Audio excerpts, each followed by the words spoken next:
teachers, scholars, my dear colleagues, and students. Today, I, Nivedita Kormakar, from Department of Zoology, heartily welcome you for being present in this platform. It is being my great pleasure to have your sincerely presence in our one-day webinar, in our one-day national webinar on topic SARS CoV-2 pandemic of 21st century, organized by Department of Zoology, Bidhan Chandra College. On behalf of this occasion, first of all, I would like to request our Honorable Principal Sir, Dr. Falguni Mukhopadhyay, to deliver his inaugural speech so that we can start our program. So over to you, sir. Sir, please. Good morning, everybody. At first, on behalf of governing body and our college, I welcome all participants, scholars, dignitaries, researcher, and academicians. In this COVID situation, the Department of Zoology organized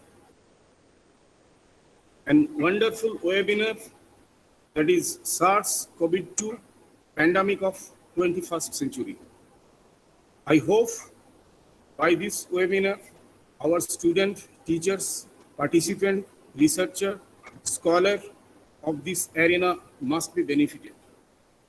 I really grateful the two eminent speakers of this webinar, Dr. Amrita Roy, Assistant Professor, Department of Biotechnology, India Academy Degree College, Bangalore, and Dr. Shouman Bera, Assistant Professor, School of Life Science, B.S. Abdul Rahman, Crescent Institute of Science and Technology, Chennai. I really very grateful to these two speakers by their speech, interaction, and valuable opinion of this webinar. In this situation, they spend their time, and I must believe that by this webinar, our student, researcher, and academician must be benefited. COVID situation is a very critical issue, and I think it is not only an issue, it is a challenge, mainly who are related in the scenario of academics. It is a great challenge for them. I hope by this seminar, this challenge, how we face a solution must be clear. And I again thank you all and welcome all for this purpose. Thank you. Thank you again. Thank you, sir. Thank you, sir, for your delivering such nice and inaugural speech. Now, we again come back to the topic, that is SARS CoV-2 pandemic of 21st century. As all of us, we know that nowadays, whole world goes through this pandemic situation, and the whole countries of the world now faces this problem. From the researches, we have the idea that corona is a very serious problem, which is not a single virus. It is a group of single-stranded RNA viruses that cause illness, which ranges from common cold, fever, headache to severe respiratory diseases. It leads to MERS, that is Middle East Respiratory Syndrome, and severe acute respiratory syndrome, that is SARS. A novel coronavirus, COVID-19, was identified in December 2019 in one city of China. This virus is susceptible to mutation. Regarding the coronavirus, many questions arise in our mind regarding its infection, its detection, its mode of infection, and its diagnosis. So, to know all about these things, we have today two eminent speakers with us, Dr. Amrita Roy and Dr. Soumen Bera.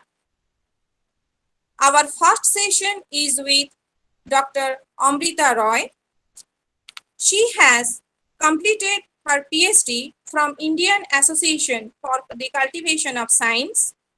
She has done her postdoctoral career from College of Pharmacy, University of Iowa, USA, and also from Bose Institute, Kolkata.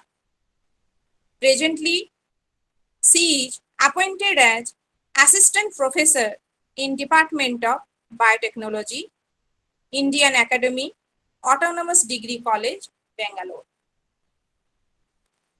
Today, Dr. Roy is going to deliver a talk on molecular dynamics of COVID-19. And from her talk, we can get the idea of learning and understanding the molecular mechanism of this COVID-19 virus. So, I don't take any much of time. So, I would like to request Dr. Roy to kindly deliver her valuable talk so that we can learn more. So now, Dr. Roy, ma'am. Thank you, ma'am.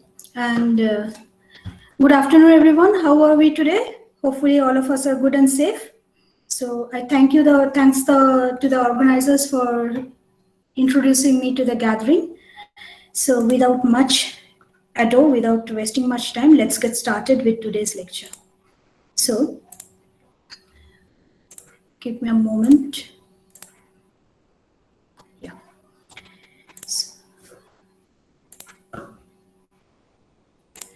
So are my slides visible to everyone?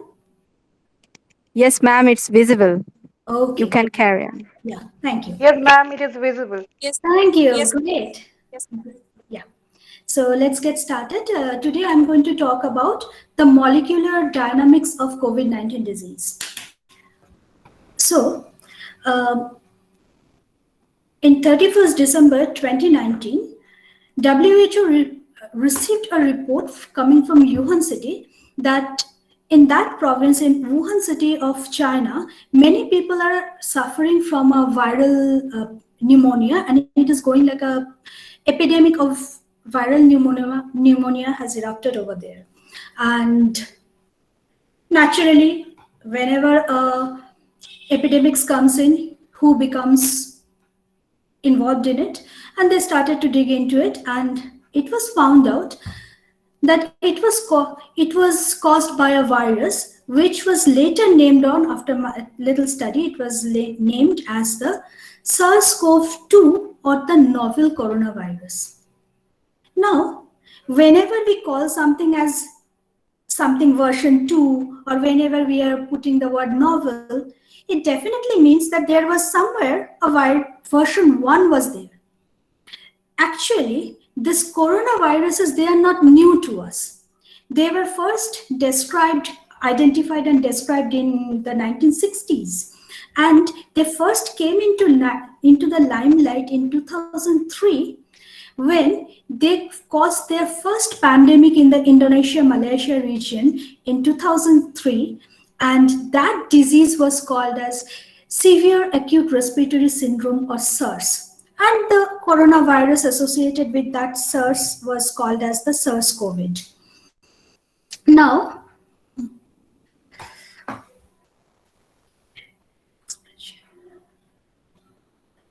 okay.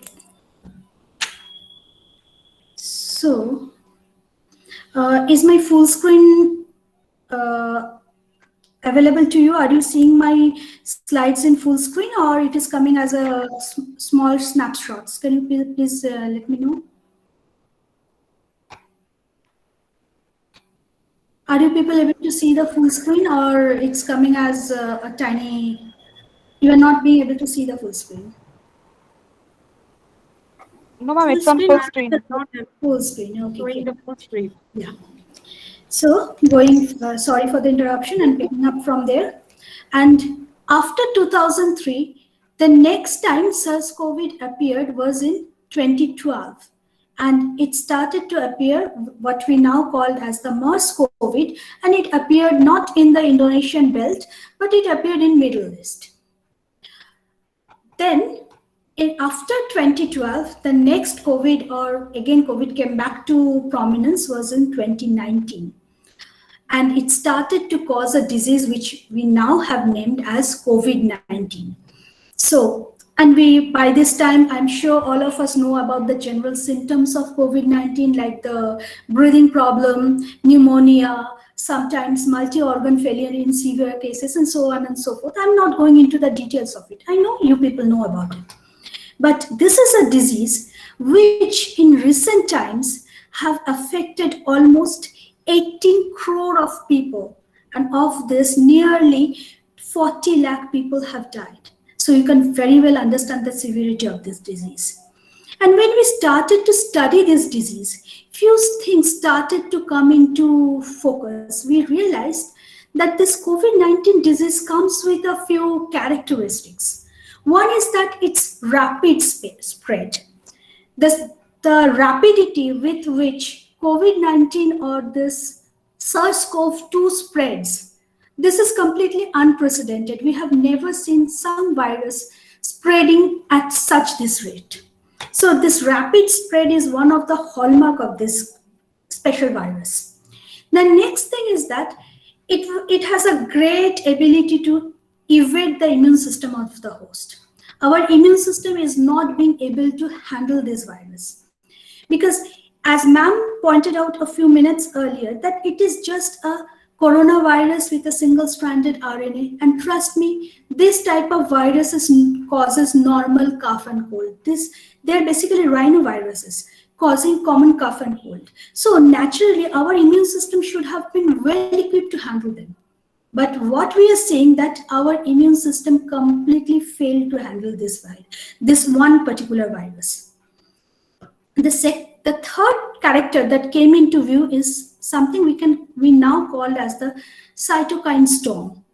What it is, we will come back to that a little later. And another thing that became very prominent with SARS-CoV is its comorbidity. That means if you have some pre-existing condition, like if you are a diabetic or if you have some heart disease, you already become prone to have a very serious reaction to COVID-19 disease. So these are the few characteristics that emerged as time is going on and we are learning more and more about this COVID-19 disease. Now, apparently, it seems that there is a little connection between these two. Initially, we didn't understand how these things are happening. But as our knowledge started to grow and we started to study the molecular structure of this virus and focused into how they interact with the host cell, we started to realize that all these things can be explained if we dig a little deeper and look into its molecular structure. So in today's lecture, I will be focusing into explaining this phenomenon by using the molecular structure of COVID-19, explaining those molecular structure, and from there trying to find out the answers that why these things are happening. So let's get started. So if we look, as we pointed out many a times, that the first COVID outbreak happened in 2003. And during that first COVID outbreak, as you can see, only about 8,000 people were affected. The next outbreak happened with the MERS outbreak in 2012. And over there, around 2,500 people were affected. Now, the third outbreak of coronaviruses, it happened with the SARS CoV-2 in 2020, in that time. And this data is actually a weeks old. So right now, the current data says that approximately 18 crore people is affected, of which nearly 40 lakh people have died. So if you focus into the time point, in 2012, we had only 2,500 people getting affected. In 2020, we have nearly 18 crore people getting affected. So what went wrong? Yes, you may think that yes, travel may be a factor. Many people first said that it is happening because of travel. But take a moment and think, what happened in the travel industry during these 8 years? How much revolution has happened? Not much. So this rapid progression of this, or rapid spread of this virus, the efficiency or the speed at which it was able to cross more than half the globe in 2.5 months, that was astounding. If you remember the time frame, the virus was first reported in 2019, and within 3 months, in less than 3 months, WHO was forced to declare the situation as a pandemic. So there must be something that is causing this rapid spread of COVID-19. And that's something, my dear friends, that is not the traveling industries. That is something else. So to understand what helps or what causes the SARS-CoV-2 to spread between hosts so at such that rapid speed, so efficiently, to understand that, we have to look into its molecular structure. And as we said, it's a RNA virus, so it just have a single-stranded RNA as its genome. And around this RNA, it has a layer, it has a glycoprotein. One second, let me grab a point. So it has an envelope, and sticking out from this envelope, which is the most important part of this virus, is the spike glycoproteins. So they have, from this envelope itself, some glycoproteins stick out on the outside like spikes, and they are called as the S protein or the spike glycoprotein. Actually, the name corona is derived from this glycoprotein. They are arranged on the surface of the virus, and together they give the impression of a crown. And that is what is meant by the word corona. So that is why they are called as the coronavirus. So these spike glycoproteins are actually very interesting. So, and we also know that viruses, they just cannot go to any ABC, any random cell and get inside the cell. They don't do it like that. To get inside the cell, a virus has to interact with specific proteins present on the membrane of a host cell. Specific receptors present on the membrane of a host cell. So SARS-CoV-2, it also needs to interact with specific proteins present on its target cell. If that interaction does not happen, SARS-CoV-2 don't get an entry into the cell. So in case of SARS-CoV-2, the receptor or the target protein with which they need to interact to get entry into a host cell is a membrane protein called ACE2, or angiotensin converting enzyme 2. So what happens, the SARS-CoV-2 or the coronavirus or SARS-CoV-2 virus, it comes and seeks out the ACE2 receptor on the cell membrane. If it finds those ACE2 proteins present on the cell membrane, it just binds to that ACE2 protein, and then together the ACE2 protein and the virus complex enters the interior of the cell in a process which we call as the internalization of the virus. Now, apparently it seems quite straightforward, right? Virus comes, seeks out ACE2, binds to that, and boom, gets inside. But Professor actually, Roy, yes. if I may, I think we are still in slide 2. Oh. So if you are using full screen, I think this app doesn't allow full screen. Oh. So now it's slide 5. Now we are in slide 5. Okay, so no, I don't think. Okay, okay, I realize the problem. Okay, you are not being able to get the full screen. Now you're in slide 5. Should be fine. Yes, so can I continue from here? Yes, please. Okay, this could also be due to the lack of, there may be a lag between the internet connectivity, you know. So, please let me know if the slide does not change accordingly. Please kindly let me know. Thank you. So, this is what I have told you people earlier, that the the SARS-CoV-2, it has inside the genome is a single-stranded RNA. Around them, these are the glycoproteins that are sticking out from its envelope, and this SARS-CoV-2 need to bind to ACE2 receptors present on its target cell, and once this binding happens, then the internalization of virus may initiate. Now, this internalization of virus is not very straightforward, if I may say so. To get internalized, the spike protein needs to be cleaved, needs to be cut into two specific location by some membrane-bound proteases named as tempress or lysosomal cathepsin, mostly tempresses. So keep this in mind, that before the virus receptor complex can get internalized, for this internalization process, the spike protein needs to be cut into specific location. They need to be cut by a membrane-bound protease called as tempress2.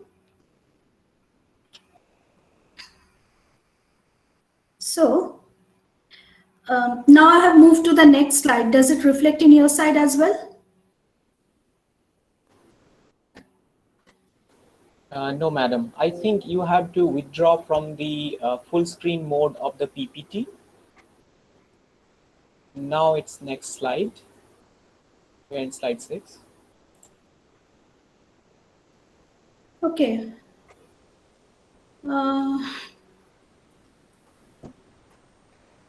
If I have to withdraw from there.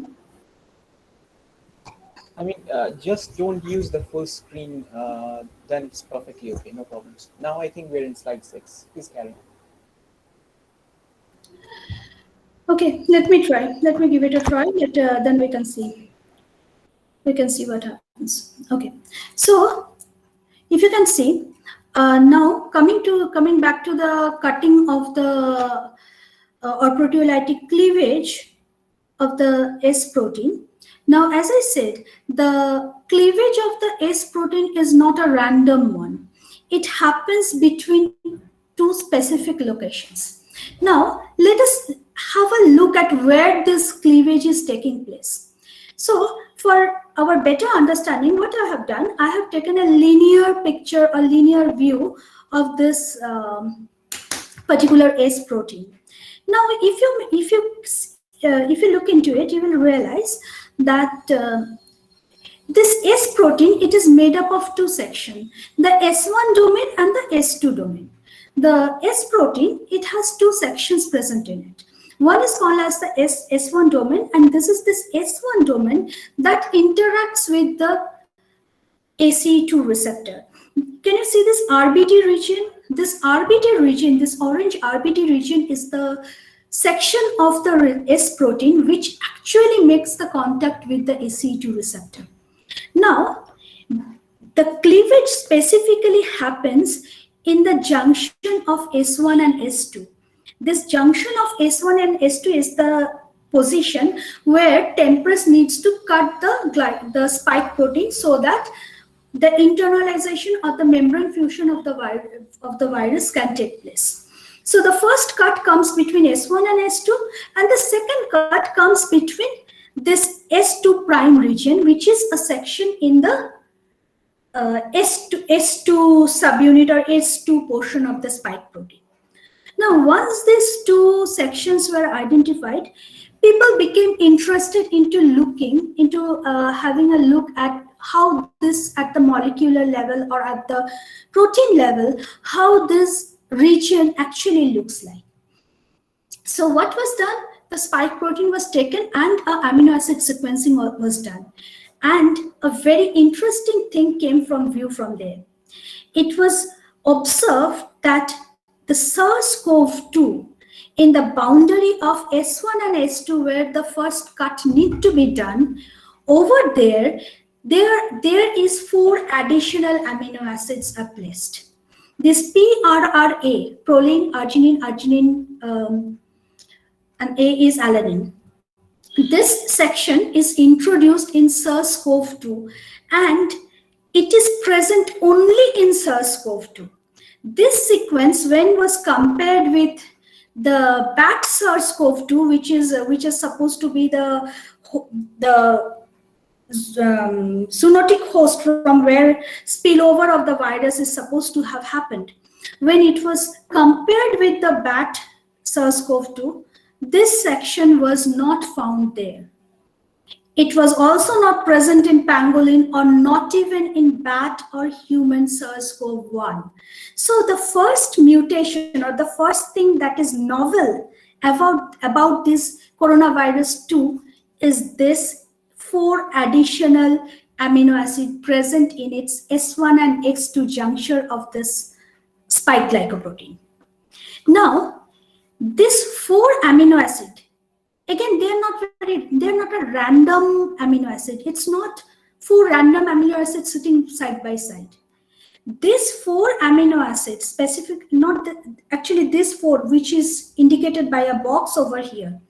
These 4 amino acids are actually together forms a cleavage site for another protease called as furin.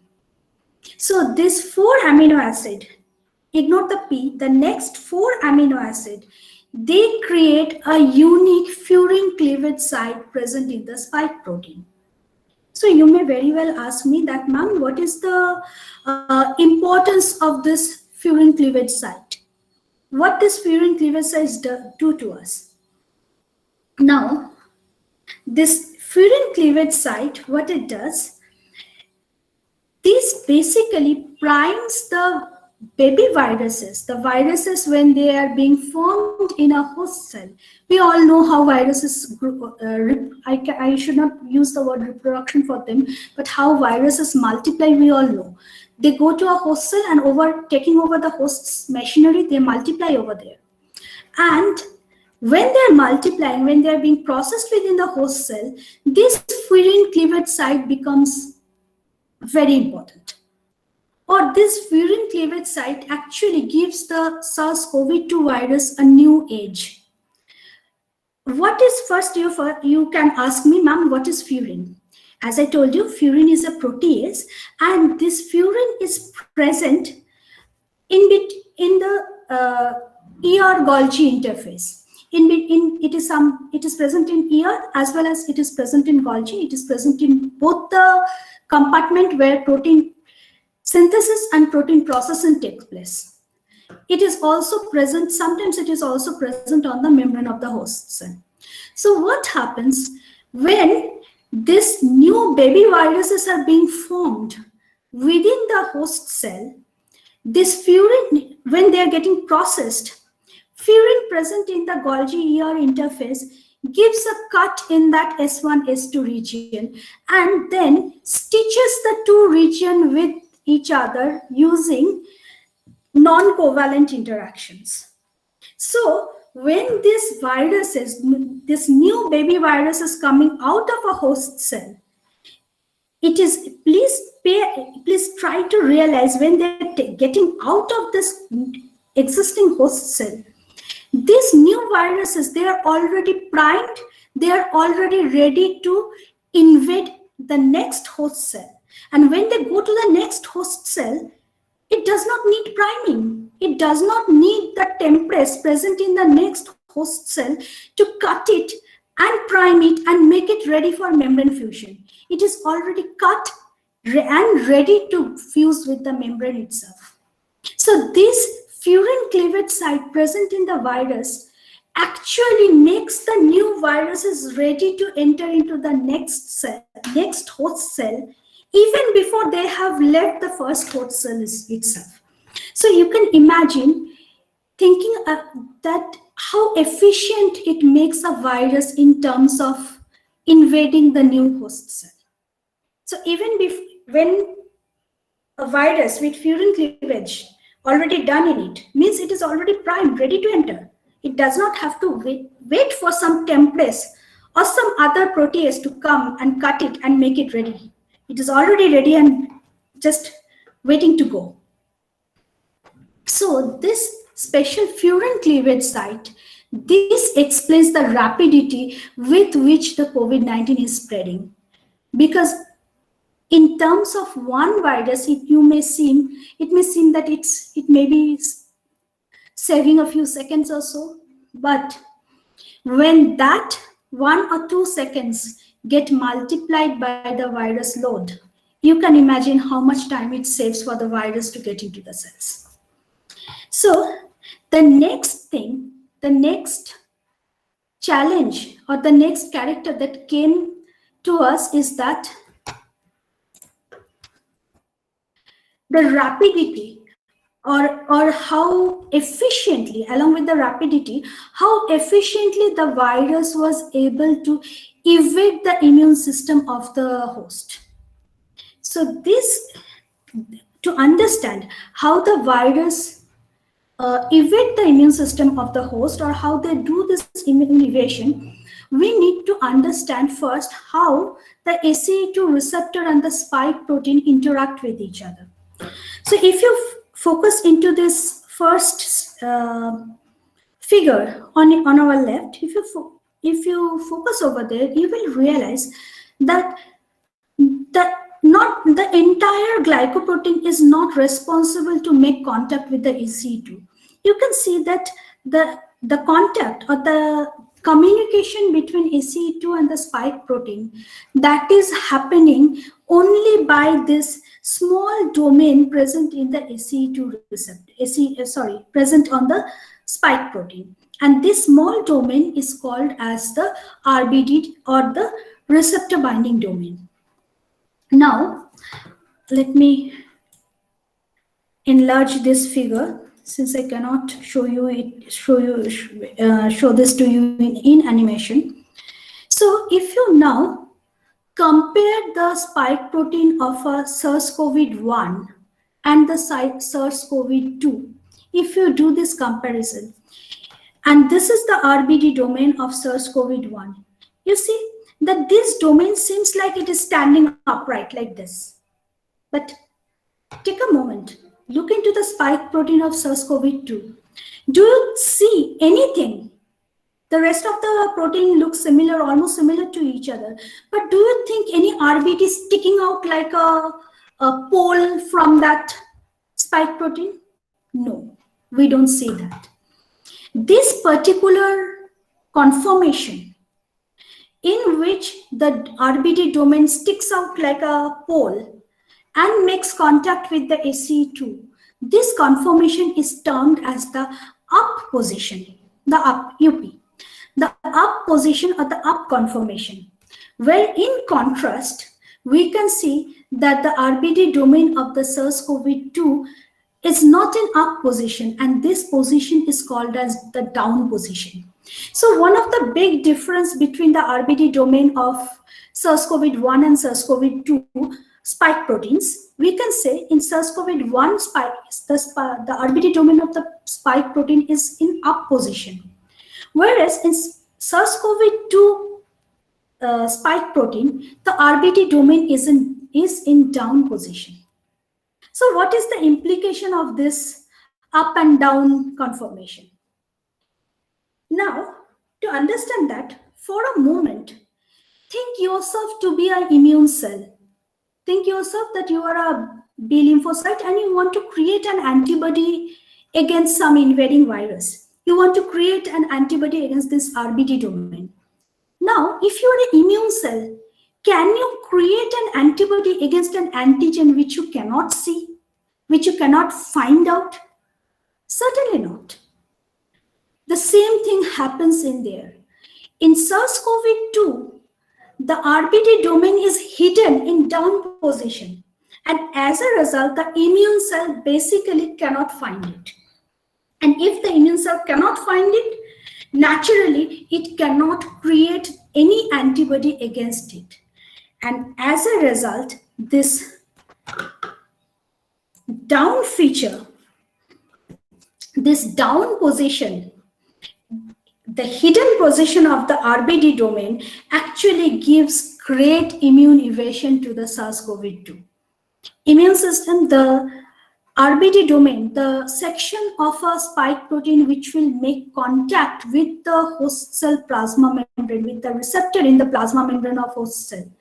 That is a very sensitive and that is a very important body part, if I can say so, for the virus.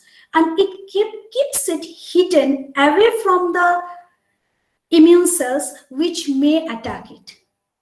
And this technique, this keeping it low and down actually helps the SARS-CoV-2 to very effectively evade the immune system of the host cell. Okay. So next we will like to talk about, we will focus into another aspect of the COVID-19 disease, something that has been very popularized and we have discussed it many a times, called as the cytokine storm. So to understand what is a cytokine storm and how that cytokine storm happens, we need to first understand a little bit about the biology of the ACE2 receptor. Now, ACE2, as I told you people earlier, that it is angiotensin converting enzyme 2. So what it does, what is its general role in biology? It is a protein that is part of a system called as the renin-angiotensin system. So we know that angiotensinogen is created in the liver and it goes to kidney where an enzyme called renin breaks that protein into a small peptide called as angiotensin 1. And then this angiotensin 1 is converted to angiotensin 2 by an enzyme, by a protein called membrane-bound protein called as ACE or angiotensin converting enzyme. Next, the angiotensin 2, it basically promotes, it's a very potent inflammatory molecule. It promotes inflammation. So, and in our system, to control the inflammation process, we need to also control the level of angiotensin 2. So, to control the level of angiotensin 2, in the membrane itself, we have another protein, which is this ACE2, whose job is to break down the angiotensin 2 to smaller fragments and target them for degradation.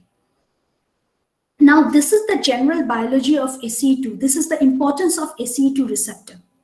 Now, remember one thing, I told you people a little earlier that when virus comes and binds to the ACE2 and gets inside the cell, during this internalization process, it is not only the virus that gets inside the cell, it also drags the ACE2 receptor along with it. So whenever virus entry is happening, as an effect to that, as a corollary to that, the total number of ACE2 receptor present on the surface of the target tissue, that also keeps on, that is also internalized. So as a result, the number of ACE2 receptor on the host cell surface keep on decreasing. So the first effect of a virus entry into the cell is that the ACE2 titer, the level of ACE2 on the plasma membrane of the virus keeps going down and down and down. And what happens if ACE2 vanishes from the surface of the cell? If ACE2 vanishes from the surface, then there is no one to break this angiotensin 2 and channel it towards degradation. And remember one thing, I told you people a little earlier that angiotensin 2 is basically, it's an immunomodulator. Its first job is to act as a vasoconstrictor, means it constricts the blood vessels, but along with it, it also promotes inflammatory reactions. So as soon as the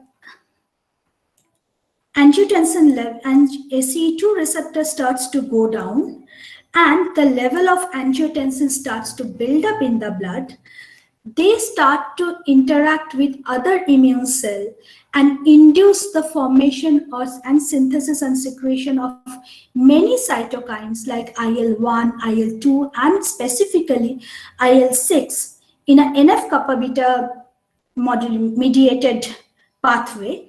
And this leads to the uncontrolled expression of these cytokines, increasing their level in our system. And this situation, this condition is called as the cytokine storm. This uncontrolled production of cytokines, this is what is medically termed as the cytokine storm. So, what happens when this cytokine storm hits our system? What is the effect of this cytokine storm? Now,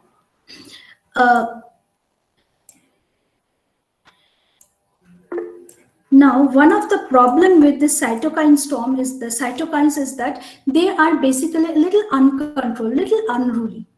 And when their level starts to go up, many, and along with it, as soon as specifically as IL-6 level goes up, it starts to create an uncontrolled inflammation in many of the organs and systems, leading to a multiple tissue damage. So what are the systems that get affected and what happens due to it? The first system that gets affected, naturally the entry point of the virus is the lung. Result, pneumonia. Another region where inflammation can attack is our intestine. As a result, diarrhea. See, these are all the classical symptoms of COVID-19, diarrhea, pneumonia, breathing trouble. So as your lung become inflamed, you find it more and more difficult to breathe. Breathing trouble starts to happen because your lung is inflamed. Why it is getting inflamed? Because you are having cytokine storm. Diarrhea, another classical symptom of SARS CoV-2. Why? Intestine is inflamed. Cardiovascular tissues, inflammation may hit over there, and there are example of cardiovascular failures and other sorts of heart-related hypertension, heart-related disease, thrombosis, formation of tiny blood clots. These things are also reported as effect of SARS CoV-2, and all these things, they are the effect of this cytokine storm. Whatever we have seen or identified as the symptoms of SARS CoV-2, like pneumonia, diarrhea, heart attacks, pancreatic failure, kidney failure, conjunctivitis, in some cases strokes, all of these things are a result to the tissue damage caused by the cytokine storm.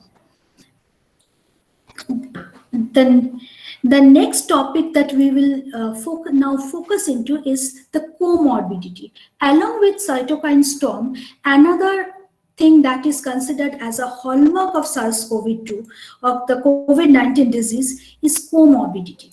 So you may very well ask me that, ma'am, what is comorbidity?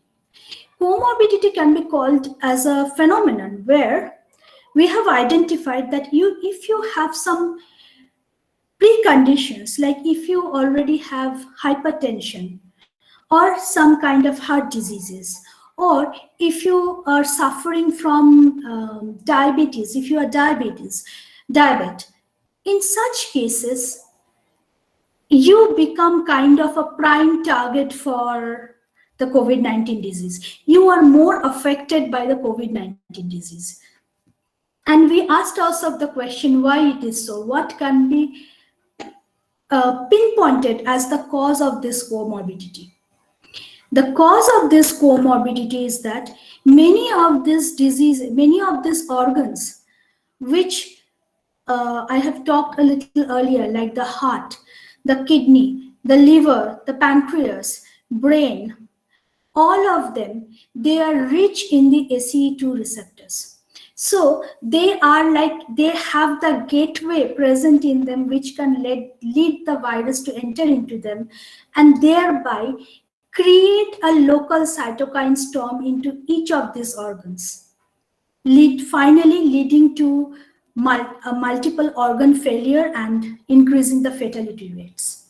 Similarly, many of these conditions, like if you are having hypertension, hypertension means you can have some there can be some damages or some plaque formation. Those kind of damages already exist in your endothelial wall. In such situation, or in case of diabetes, the ACE2 receptor are already increased in in those susceptible organs. If you are if you are diabetes, at that time you get your ACE2 receptor, the expression and number of ACE2 receptor increases in multiple of your organs, and as a result, whenever you are affected, when you are take up the when if the SARS-CoV virus enter into you, you are already susceptible. You have a high titer of ACE2 present in multiple organs, and as a result, the disease becomes much more heightened in you, and you become a target of developing a severe version of the COVID-19 disease. So you see that by understanding the biology of the virus, or by understanding how the virus interacts with the host cell, we can basically understand many of the factors, many of the character that has been associated with COVID-19 disease. Like we have understood that this additional furin binding site, or sorry, the furin cleavage site that is present on the glycoprotein, on the S glycoprotein, that helps the virus to effectively enter into a host cell, and that causes the rapid spread of the virus across the globe. Again, the spike protein is unique in the COVID-2, in the SARS-CoV-2, and in them the RBD is kept and in down conformation. And this has been a great strategy employed by the virus to evade the immune system of the host. As the virus gets inside the cell, it also, along with it, it internalizes the ACE2 receptor, leading to the suppression of the ACE2 on the surface of the host cell. And along with it, this leads to the increase in the angiotensin 2 level in the blood of the host. And as a result of this, the pro-inflammatory cytokines become rampant, leading to cytokine storm and multi-organ damage. Similarly, the high presence of high expression level of ACE2 in various other organs like heart, like intestine, pancreas, kidney, these are the root cause for this comorbidity that we see with the SARS-CoV-19, the COVID-19 disease. And this can lead to multiple tissue damage and the fatalities that we often associate with the severe COVID-19 syndromes. So with this take-home message, I will conclude my session, and I'll be happy to answer any question that you might have.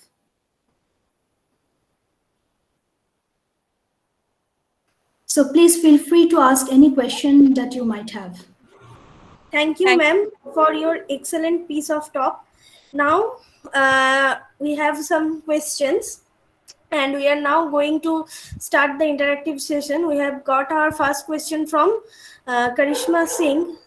She have asked that SARS virus has been present in the population since long, as you said earlier, but why only since last 2 years we are getting new variants so frequently? See, the development of new variant can be a reason of its spread. The viruses, they multiply, they modulate. And the more you give it a chance to multiply, the more it spreads, the more it changes. And if you asked about the origin of this particular coronavirus, frankly, in the last 2 years, if you Google it, if you go to any search engine or something, there are thousands, literally more than thousands and thousands of papers discussing SARS-CoV in different angles. But till now, it is not clear how the virus originated. It originated in Wuhan, that's for sure. But how and where it came, from where it came to Wuhan, we still don't know. Because Wuhan have a very big wet market where different types of animals are handled in a daily basis, we expect, we assume that it is coming from the wet market of Wuhan. But till now, any solid concrete data or solid concrete proof connecting this SARS-CoV-2 with bat or pangolin or whatever animal, that is not yet clear. Even if there are some discussions are still going on whether it is a man-made virus or not, I'm not going into the debate of that because that is not yet clear. But frankly speaking, my dear, if I have to answer your question, the answer to your question would be we don't know yet. Okay. Now to second question asked by Ruchika Agarwal. As we know, as we now nowadays hear about the Delta Plus variant of COVID-19, what are the molecular mutation this variant has undergone? And Delta Plus or Delta virus, it is again a type of SARS-CoV. It is called as the B1.6, 167.1 probably. It has got 4 amino acids from present. Delta Plus. Yes. Why this Delta Plus is more dangerous among the teenagers and the molecular mechanism of new variant? We still know we don't have much data about the Delta Plus because only we know that it is spreading at a very fast rate.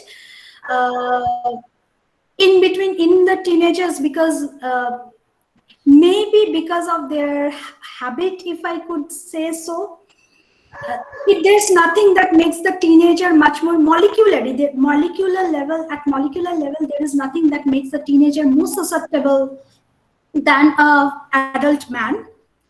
But maybe because of social or personal attitude, when the first wave hit us, at that time, naturally, those people who are aged or those who are kids were not that affected, but aged people was the first target. Aged and those people with comorbidity, they were affected more than the young generation. And sadly, I can give my personal opinion that young generation become complacent when schools and colleges starts to reopen. They already assume that yes, we are invincible, we are immune to this.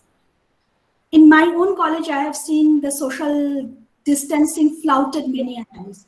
So the susceptibility of the young generation to Delta Plus may be a cultural issue, not a molecular one. Okay, thank you, ma'am. Next question from Snehasis Karati. Can you suggest us something about the third wave of COVID-19, which is expected to hit soon again? Yes. Suggestion wise, as according to ICMR, it seems that the third wave will hit us probably in a month or so. And it is, at the beginning, it was assumed that it is the kids or the young generation who would be affected more. Because this was again a predicting that by the time the third wave hits, and remember this speculations were going on when we were expecting the third wave to come around November-ish or so. At the time, I read an article which said that by November or so, most of the people above 18 will be immunized. So the virus, because it always looks for a new host, will see the unimmunized target, which is the kids. So that, but what will happen in third wave, how it will hit us, we can just speculate. There is no clear-cut answer to that yet. We can only speculate at the best of our knowledge. Okay, ma'am. Next question from Arno Brai. Is this virus comparable with SARS or with the seasonal flu? It is comparable with SARS. It is comparable with SARS. It has the basic backbone of the SARS with a few mutations here and there, like the additional furin cleavage site present in the junction of S1 and S2, and in Delta or in other variants, few other one or two amino acids are changed here and there. But it is more related to the SARS-CoV-1 than to seasonal flus. Okay, next question from Ankita Chatterjee. Will everything be normal after vaccination?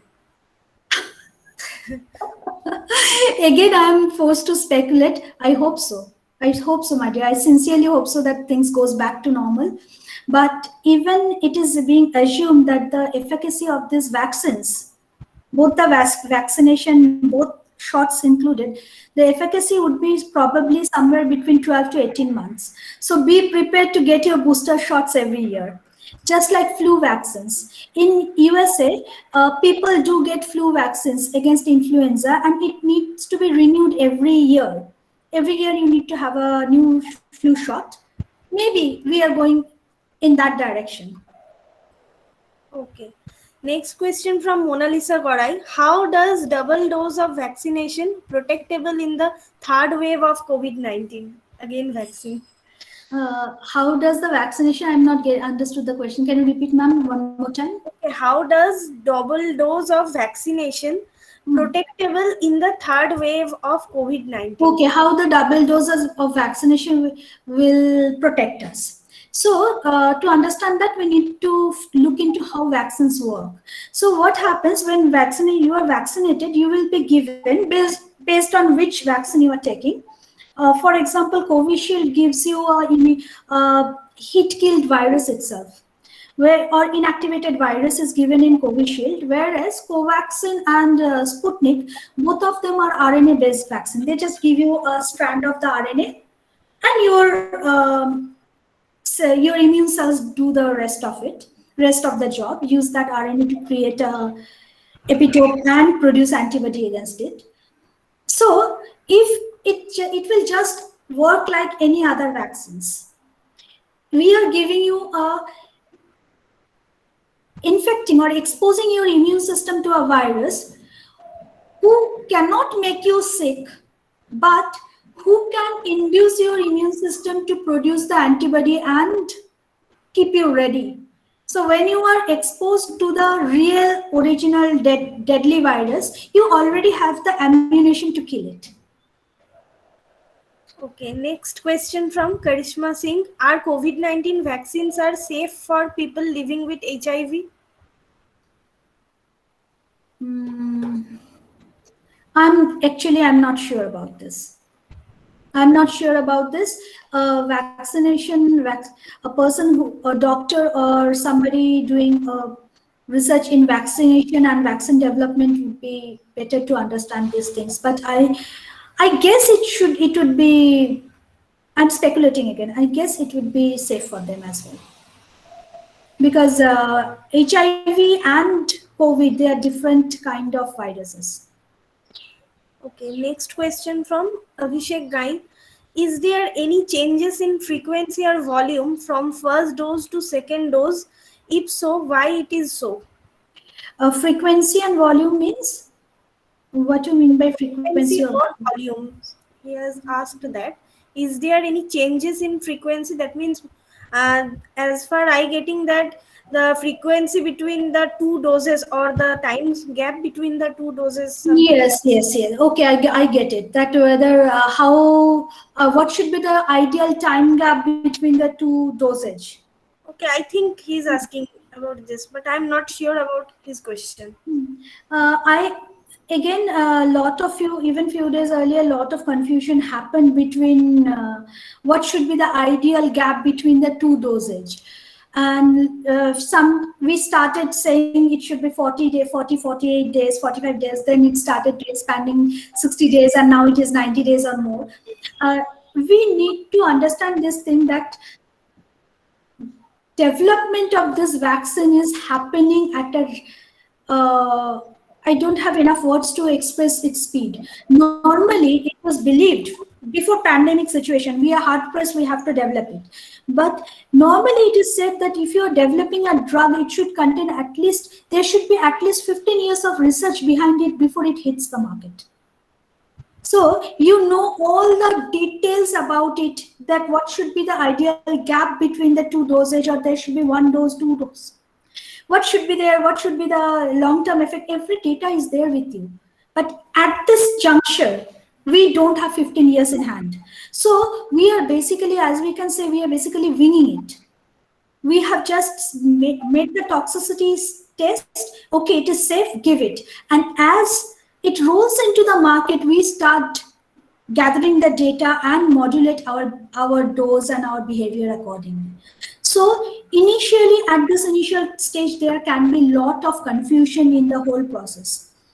Everything, if all this data or all this schedule that we are developing, everything is based on the data that we are collecting, that how the demography is showing us, how the people reacting to this dosage.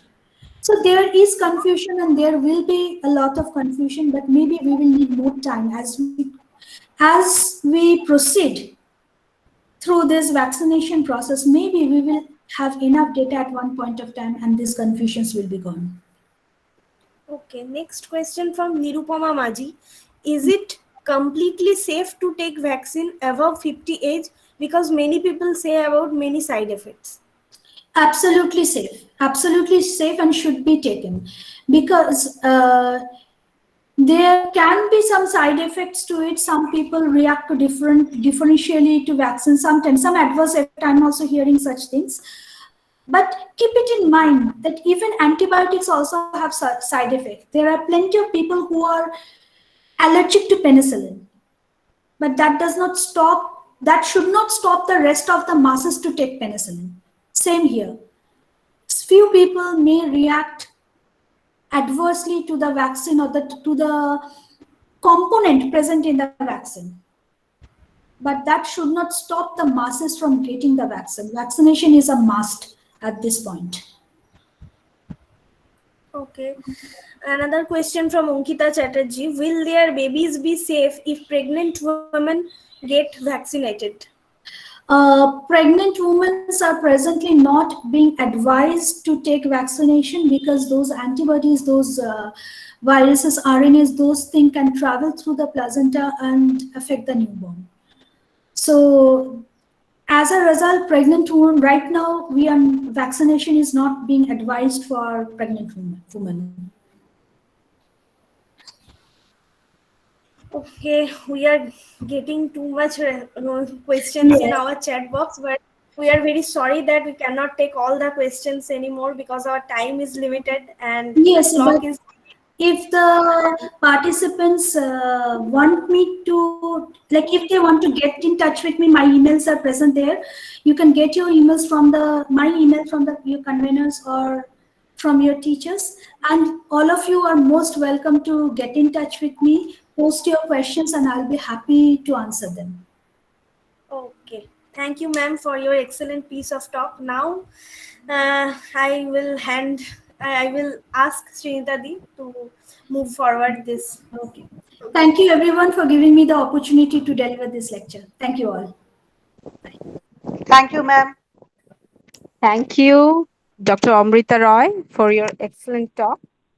Thank you, ma'am. And good evening, all the ladies and gentlemen present in this webinar. It's a great pleasure for me to introduce our second esteemed speaker today, who is going to talk to us about the COVID-19 diagnostic technique qPCR. Dr. Shoumen Bera, who is basically from Kolkata, West Bengal, had spent his entire postdoctoral period in the places like Iowa and Chicago, USA. Presently, he is working as an assistant professor in B.S. Abdur Rahman Crescent Institute of Science and Technology, Vandelore, Chennai. He has specialized in biotechnology and biochemistry over 11 years and guided many students in UG, PG courses as well as in research field. Ladies and gentlemen, Dr. Shoman Bera. Over to you, sir. Thank you. Am I audible? Yes, yes, Okay. absolutely. All right. Thank you very much for this nice introduction. I am I am also like on my side. I am also very much like I feel a great honor for me to present. Uh, and just give me 1 minute.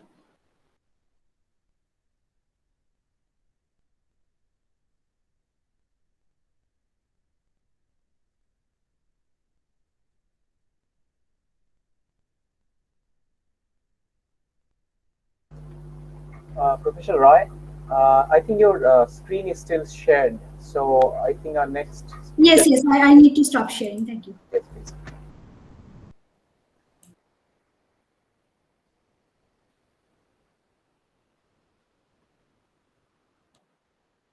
Uh,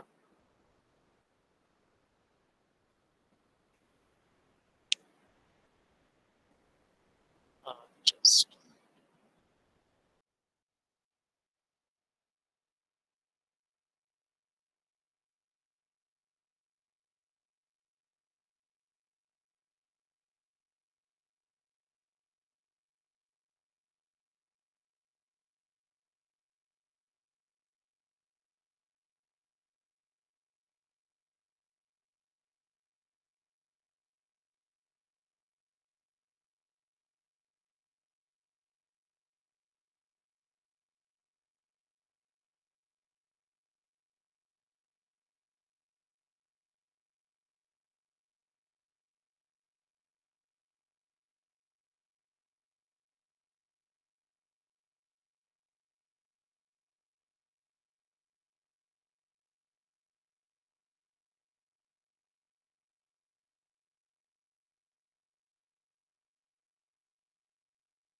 I am sorry here for this introduction. Actually, I'm having some problem with this video. Is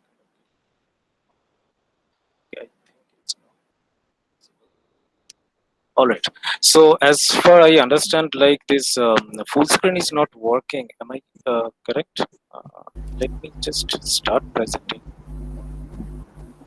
Then we will find out. Your voice is cracking, sir. Okay, just this earphone. Am I clear now? My voice is clear now. Yes, yes, yeah. Oh, okay, fine. Just let me know whether this full screen is visible. I because I have some animations to show. If the full screen is not working, then I have to think something else. Okay, just let me try this.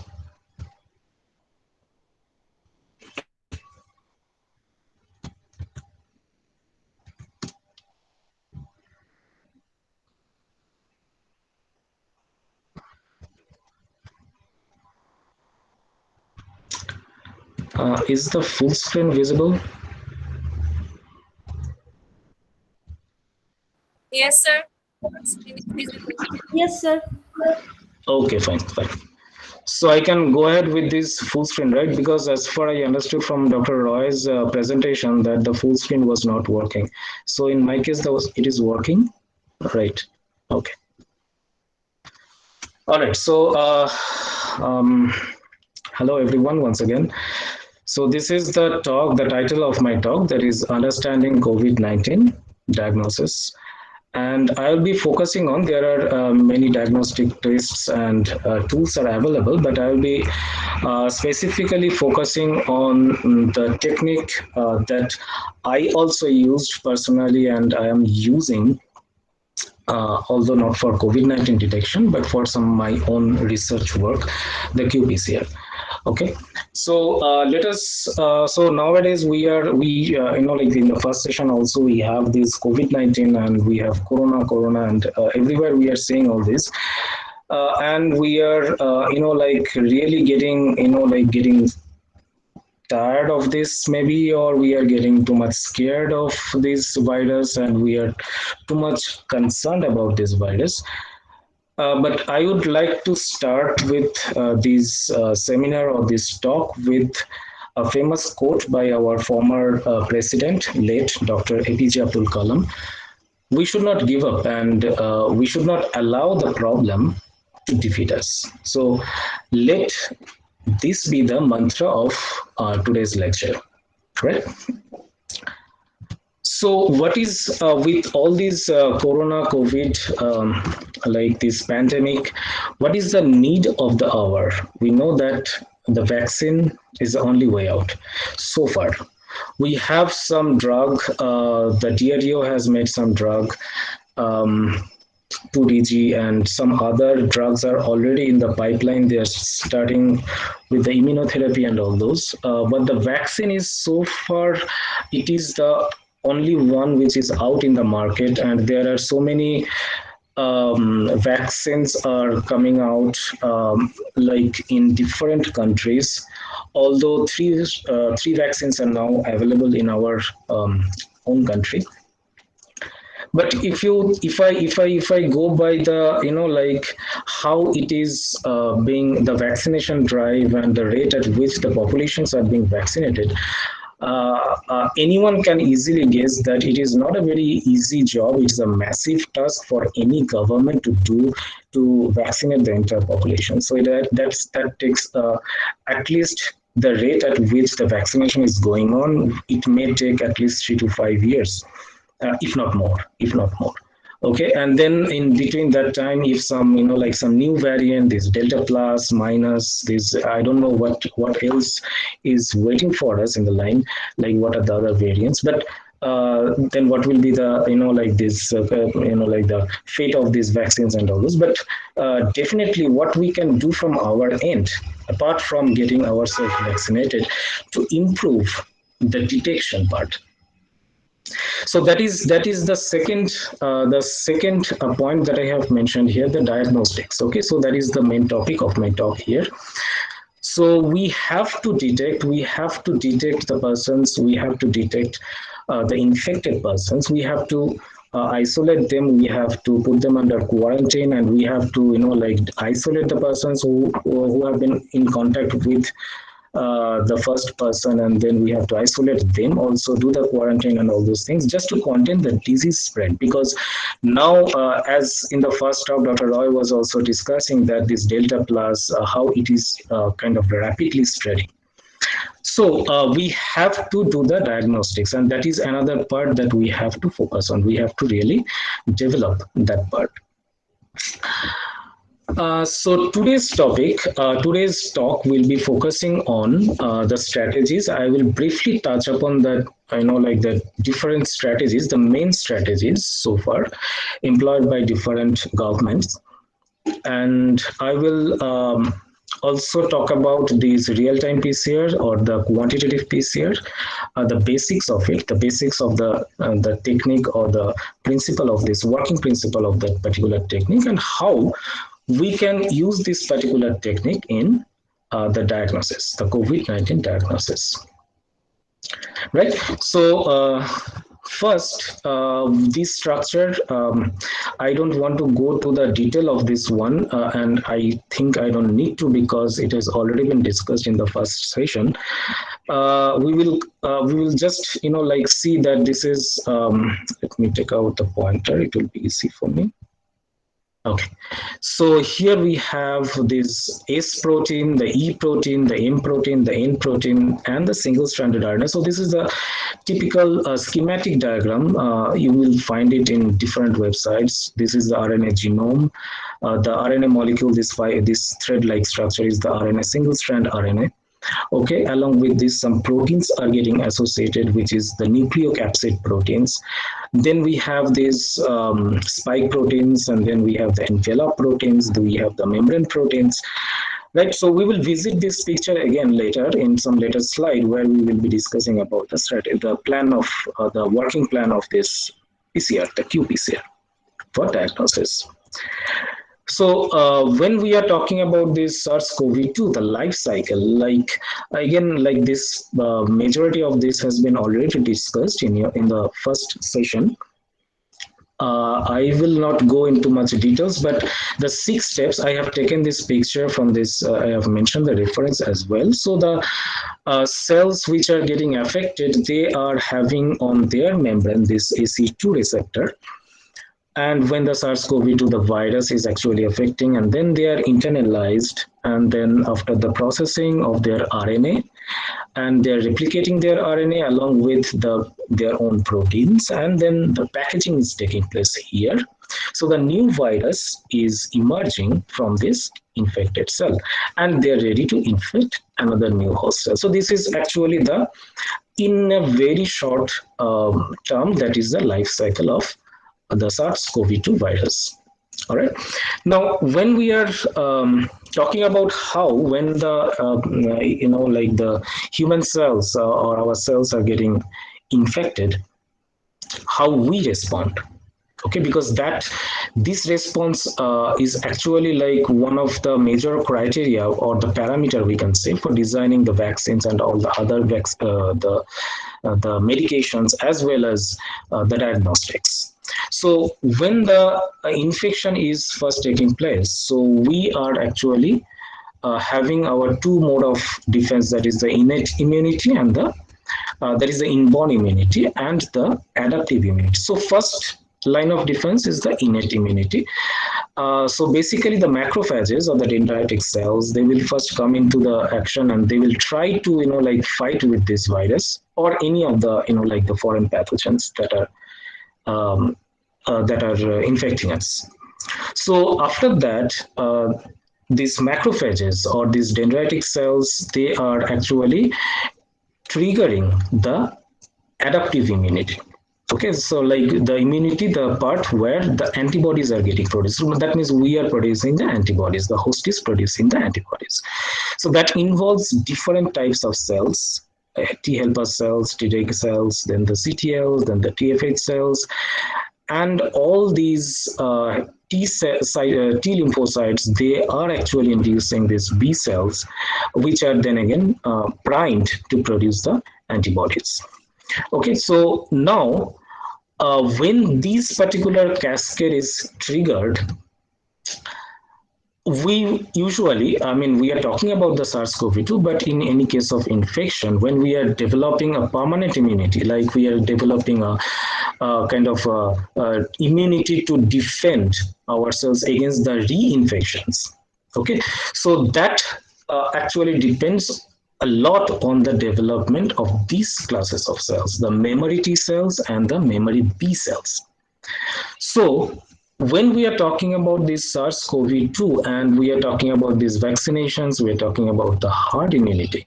A lot depend on these two group of cells, the development of the memory T and B cells, which in these SARS-CoV-2 cases, it's yet to develop. It's too early to say that we have already got immune. Even after 2 dosages of vaccinations, we are seeing that so many people are falling for the disease, but it is due to that we yet to develop this memory. So if I am just graphically represent this, this line diagrams may be a kind of a little bit like complex to understand, but let us just follow the color codes. When we are talking about this purple color, okay, so this purple color is actually our the viral loads, like after the infections and how the virus multiplies and then they actually leaves the body. Either the patient dies or the patient fight with it.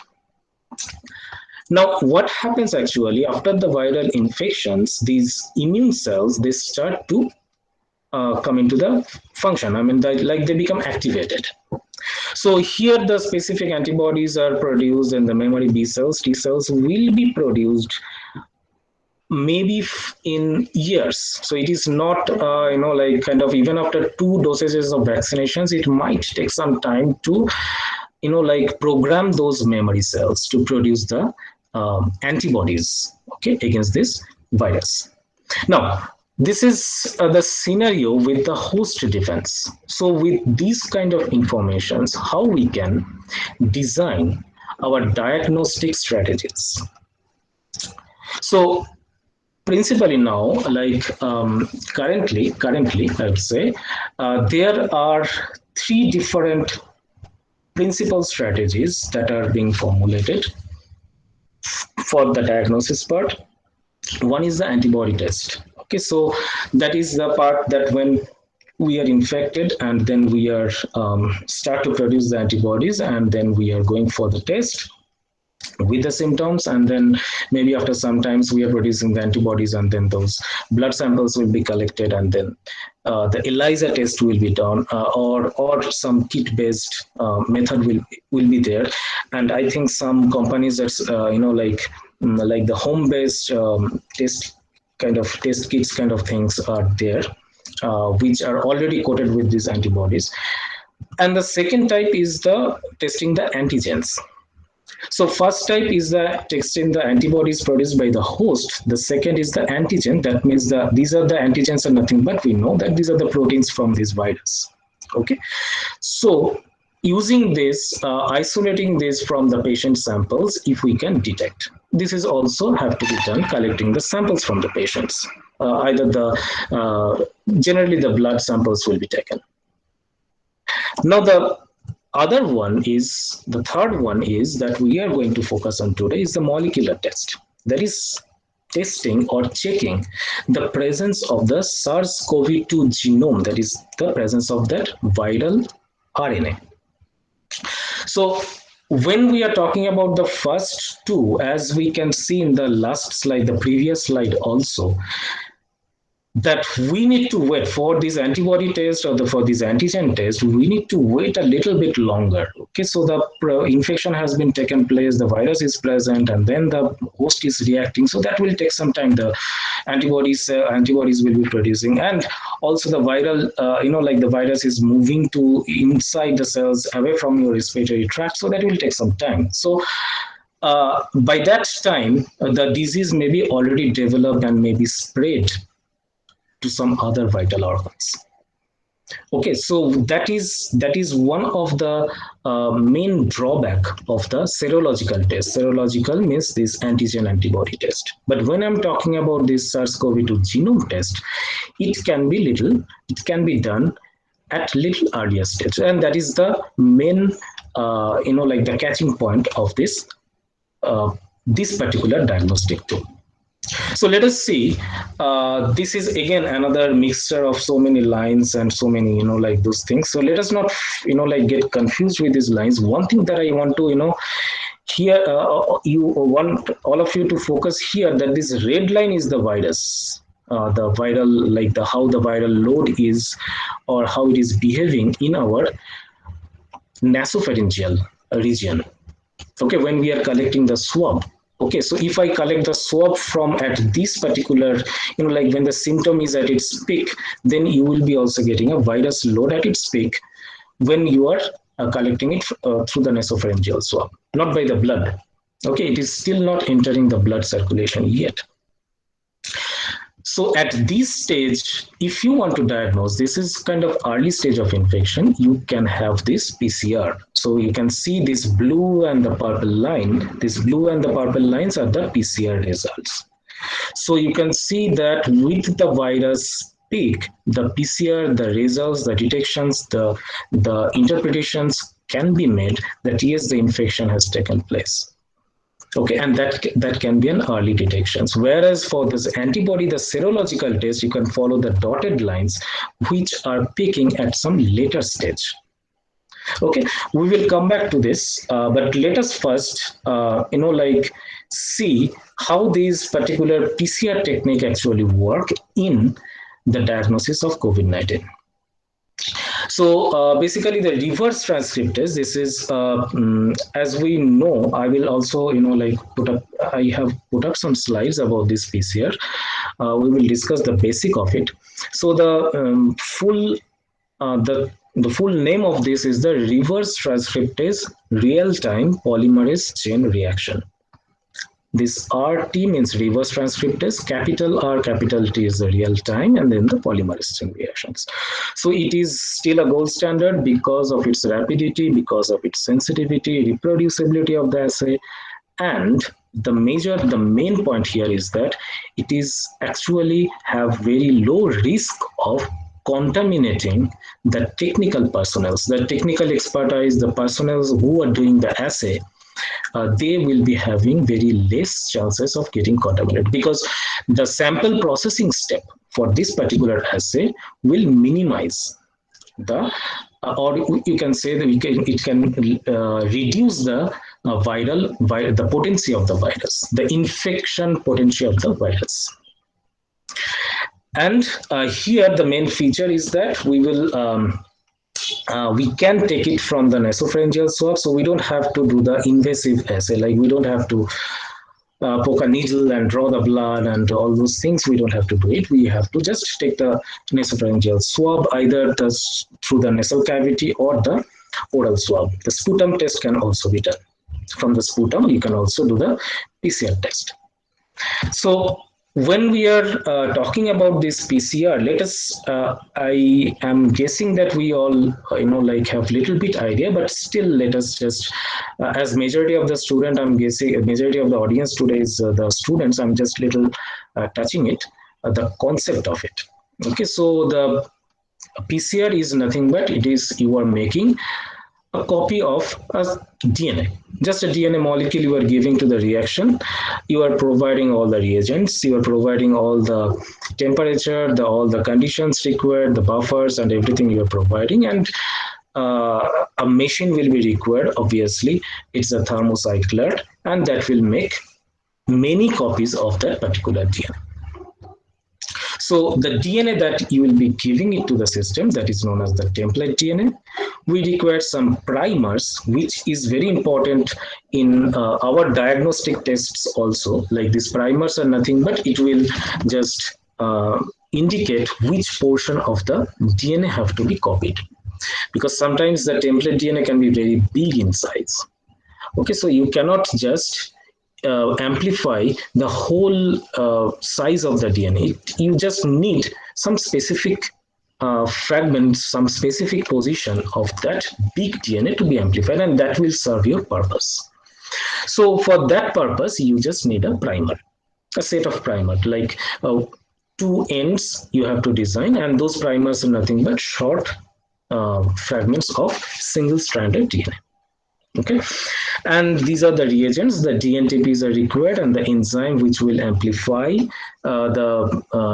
our template DNA is the tag DNA polymerase. And this is just a like a typical thermocycler machine, but there can be so many different variant and model makes. All right, so this template DNA, it is actually the target DNA. As I told you, it will be collected. In our case, I mean, like in COVID diagnosis, you have to collect that sample from the patient, and you have to isolate, you have to process it to get the target DNA. We will see that processing part as well. So the polymerase will, the tag DNA polymerase, or the polymerase that I have mentioned, the last point, it is actually a specific polymerase, a special type of polymerase, which will make the copy, okay, of our target DNA. Now, basically what is actually involved in the steps, if this is the template DNA, the double-stranded DNA molecule, so first you have to make them single-stranded. So this each line is a strand of the DNA. So then you are making a single-stranded structure onto which the polymerase is making another strand. So you are from a one DNA molecule, double-stranded DNA molecule, you are getting two double-stranded DNA molecule, and this process continues in a cyclical way. That is why it is PCR, or the polymerase chain reactions. And this is what is like how it happens. So for example, if this is the, the DNA, the piece of DNA, our template DNA, which can be a very long piece of DNA, but we just need to amplify these portions alone. So we just need to, what we need to do, we just need to design our primer likewise. So we just need to design the primer which are, like target these border regions, and then separate them with the help of the thermocycler. You are going to heat the DNAs will be separated out, become single strand. Let the primer to bind in the respective regions and let the track DNA polymerase to do its work. So it will extend. So now the first cycle we are getting this one. Again, you repeat the same thing. That means the heating with the thermocycler in the thermocycler machine. Then in the first case, in the first cycle, we are having only 2 templates. Now you are having 1, 2, 3, and 4 template. Each one is now working as a template DNA, onto which again the primers will bind. Again, the DNA polymerase will extend. So this will go on the 4 templates in a similar way. Repeat the same thing, heat it, so the DNA double strands are now become single strand. So now you are having 1, 2, 3, 4, 5, 6, 7, and 8 target template DNA or target DNA. Onto which again the same thing can be repeated, where we are getting 8 copies of double-stranded DNA, out of which now we are getting our target DNA amplified. So this kind of from third cycle onwards, this process will go on and on, amplifying the number of these particular population of DNA fragment. So this is the basic of the polymerase chain reaction. So I'm not going into much details about other reagents and the conditions and the primers and all those. If anyone have any doubt, you can ask me questions after the end of the seminar. I will be happy to answer that. Okay. So this is, up to this, it is the basic of the PCR, but we are using a modified one, that is the reverse transcription. What is the reverse transcription? Why we need it? Reverse transcription is nothing but it is conversion, the process by which RNA molecules are converted to DNA. And not only DNA, it is known as the complementary DNA. So the RNA, whatever the information is there in the RNA, information here means in the sense of this nucleotide sequences. So the same thing will be copied to the DNA with the help of an enzyme known as reverse transcriptase. Now, why it is needed here in the COVID diagnosis? Because we know that the coronavirus is actually the SARS CoV-2 we know that the genome is RNA.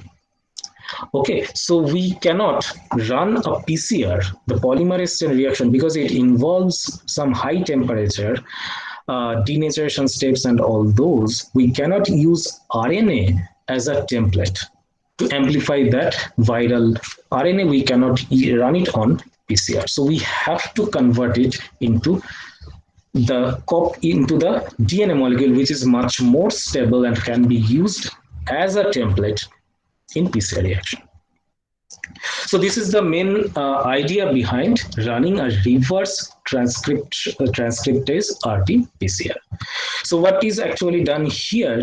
You have collected the samples. Okay, from the sample you have to isolate a population of the RNA. This is kind of RNA populations, which is usually for the eukaryotic cells, they are having this poly A tail, but not for the viral RNA. But for the viral RNA, you can always add, while doing the isolation, you can always modify the end of the RNA like this way.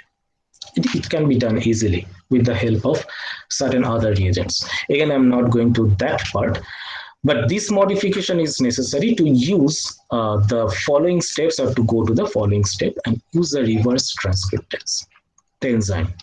So we are using the reverse transcriptase enzyme with those reagents, and what we are doing, we are synthesizing a DNA copy. Not only the DNA, we should mention the cDNA, the complementary DNA. So this molecule is so far now RNA and DNA hybrid. So we cannot use this RNA DNA hybrid also in the diagnostic process, or also in the PCR step. We have to have double-stranded DNA. So in the process, in this reverse transcriptase process itself, this RNA DNA hybrid this RNA molecule in the RNA DNA hybrid will be specifically degraded. There are certain enzymes which will degrade this RNA from the RNA DNA hybrid, and that will allow the second strand of DNA to be synthesized. So now we have with us from a single stranded viral RNA, we have a double stranded viral DNA molecule. So this part is very much important. Like after collecting the samples, you have to process it. You have to do this kind of designing, like the storage of the samples, because one thing that always we need to remember that these RNA molecules are very much sensitive. They're very high, they're highly sensitive to a slight change in the environmental condition, like the ionic strength or the pH or any contamination of any nucleases or any other cells. They will be degraded. Okay, so this step has to be performed very carefully. So now we have a double-stranded viral DNA, which now we can use as a template. So next thing is that we got DNA, we got we got this viral DNA, we got this samples. Now let us move on to understand how this real-time PCR actually works. So first we will see the working principle of this real-time PCR, then we will see how this PCR actually works for diagnosis. So in brief, the target sequence amplification is actually monitored in real time. Okay, in other kind of PCR, in basic PCR, you will run the PCR at the end of 40 cycles or something like that. You will take out the sample, run it on the gel and observe it. So at the end, you will know whether it has amplified or not. But here during the real time, as the name suggests, you can monitor it as the reaction goes. We will see how we can monitor it. And with the help of some fluorescent molecules, we will see that the changes. We can see how the amplification. This is actually the fluorescent readouts or the outputs, okay, by which we can monitor the changes or the amplification step. And we will plot the fluorescent signal against the cycle number. Let's see that how it happens. But before that, let me give you a brief of these fluorescent dyes that are being used in these kits, the COVID-19 diagnostic kits also. So initially, the real-time monitoring, this PCR, the scientists started to use the, like the common fluorescent dyes, like the ethidium bromide or the cybergreen, which are nothing but some intercalating agents. Okay, so they intercalate into these particular groups of the DNA molecules. So when they are intercalated within the DNA groups, they will fluoresce. Okay, due to some chemical change within them, they will fluoresce. Now, when during the PCR, how it happens, like this, say for example, you are starting the PCR with this particular single-stranded DNA, onto which the primer has already, bound, and they are getting extended. Okay, so as they are getting extended, the DNA will take this particular curvature, which is the DNA typical helical structure. As the helix are forming, the ethidium bromide or the cybergreen, they are intercalated, like it's shown here. And as more and more extension or more and more copy numbers are produced, so more and more dyes are getting intercalated. So if we plot the ETBR fluorescence against the cycle number, we will easily get a curve like this. So that means the the copy number of the DNA is increasing because the fluorescence is increasing of the system. But what happens here is that this ethidium bromide and the cybergreen, although they are useful for real-time monitoring, but they actually give a lot of background noises, like from the reaction vessels or from the, like the reagent, they can non-specifically, they can interact with the reagents present, so they can give some background noise. So they are not a very good choice for this kind of sensitive assays. So what people usually do, in fact, for these COVID-19 kits, the RT-PCR kits, they have this kind of modified molecules, DNA molecules, single-stranded, known as probe. Okay, so in this probe, this is this is also complementary against some sequences in the template DNA. They are modified in the sense they got two chemical groups, chemical moieties at two ends. One is the reporter. This reporter is actually a fluorescent molecule, whereas the other one is a quencher. This molecule is actually, the presence of this molecule is actually masking the fluorescence of the reporter. So when both the Q, the quencher, and the reporter they present together in a single probe, the quencher will mask the fluorescence of the reporter. Okay, now here the template DNA and the primer is present along with the probe with its quencher and reporter. Now the primer is getting extended with the help of the DNA polymerase. The DNA length is increasing and it is reaching the probe. Okay, the probe is sitting there. As the DNA polymerase is extending and approaching the probe, it will tend to remove the probe sequence by sequence because of a specific property of the polymerase that we are using here, that is its proofreading property. That is a different property, but this is what actually happens. Okay, so as the DNA polymerase tend to extend from the primer end, it will also remove from the other end, it will also remove this probe. So the first thing that will be removed is this quencher molecule. So as the quencher is removed, now the reporter is free to fluoresce. Okay, so as the quencher is removed, now it is fluorescing, so we can detect it. So because all the reactions is going in real time, I mean, we are detecting it in monitoring it in real time. We have a specific detector which can also detect in real time this fluorescence signal. And this fluorescence signal is actually being plotted to find out these kinetics as well as to find out whether the PCR is working, whether we are getting the amplifications or not. Okay, so let us see how this particular detection or this particular kinetics chasing this particular, the amplification cycle works. So plot is usually drawn against the fluorescence signal against the cycle number. Like what is a cycle means that each cycle of this heating and then the extension and then the annealing and all these extensions. So these particular steps are repeated again and again. Okay, so each one of these denaturation, annealing of the primer and the extension is consisted of one particular cycle. So first thing is that we will get a no template, meaning in the reaction that will be set, even for the COVID diagnosis, we will set again, we'll see that again in the later slide.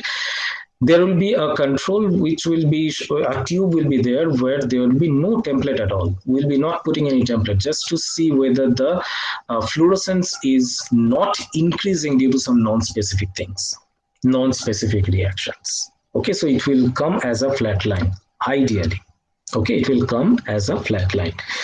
So that will give us an idea that this is the level of the fluorescence or this is the background fluorescence. Whatever the fluorescence we are getting is coming from the background, that is coming from the reagents that we are using. That we will be setting it as a threshold. So we can do it, we can program it, the real-time machine, we can program it like that way. So consider this level, this fluorescence level as my threshold level. If the fluorescence signals is crossing this threshold level, okay, it's going above this threshold level, then detect it. Like that way we can program the machine. So whenever we are, say, for running a sample, here I have mentioned two samples we will see. So this sample 1, it had crossed this particular threshold level here. Okay, so this particular sample 2, it had crossed little earlier the threshold level. And when I'm saying earlier means nothing but earlier cycle number. Okay, so against the x-axis, we are plotting the cycle number. So the red sample or the sample 2 is crossing the threshold at lesser cycle number than the sample 1. Okay, so these particular points or this particular cycle number where they are crossing the threshold are known as their own CT value. And that is, you must have seen in some reports, if you have seen it. I don't know how many of you have experienced or your relatives have. The reports where they have done the RT-PCR, they mention this CT value. Okay, so now you have the samples where they have, like two samples collected from two different sources and they have different CT values. So the sample one, maybe it is having less number of the target RNA or the target DNA or the template DNA, due to which it requires more cycle number to get to cross that threshold level. That means the less amplification is there with these cycles, and then whenever it is reaching this particular cycle number here, it has gathered enough fluorescence. That reaction tube has gathered enough fluorescence, which now it can cross, and the machine is detecting it. For the sample 2, maybe it has got more mRNA, more template DNA. That is why it requires less number of cycle to cross that threshold value.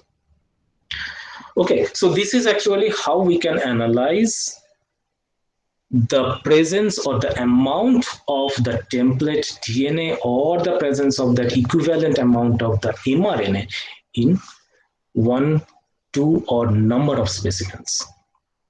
And this can be done nowadays. We can do this PCR in this 96 well plate format. So we can run 96 wells, 96 different samples at a time. Or there are three, like more, like the 380 well plates are also there. But so we can run multiple number of samples at a time in this using this real-time PCR. Now, this is the basics we have done. Now, let's see how this works, how this kind of, like this particular qPCR works in detecting the COVID-19. All right, so this is the figure that I have collected yesterday night to give you a, just a feeling of these numbers. Okay, but this is not to scare you with these numbers, like the number of coronavirus cases or the deaths or the recovered and these curves.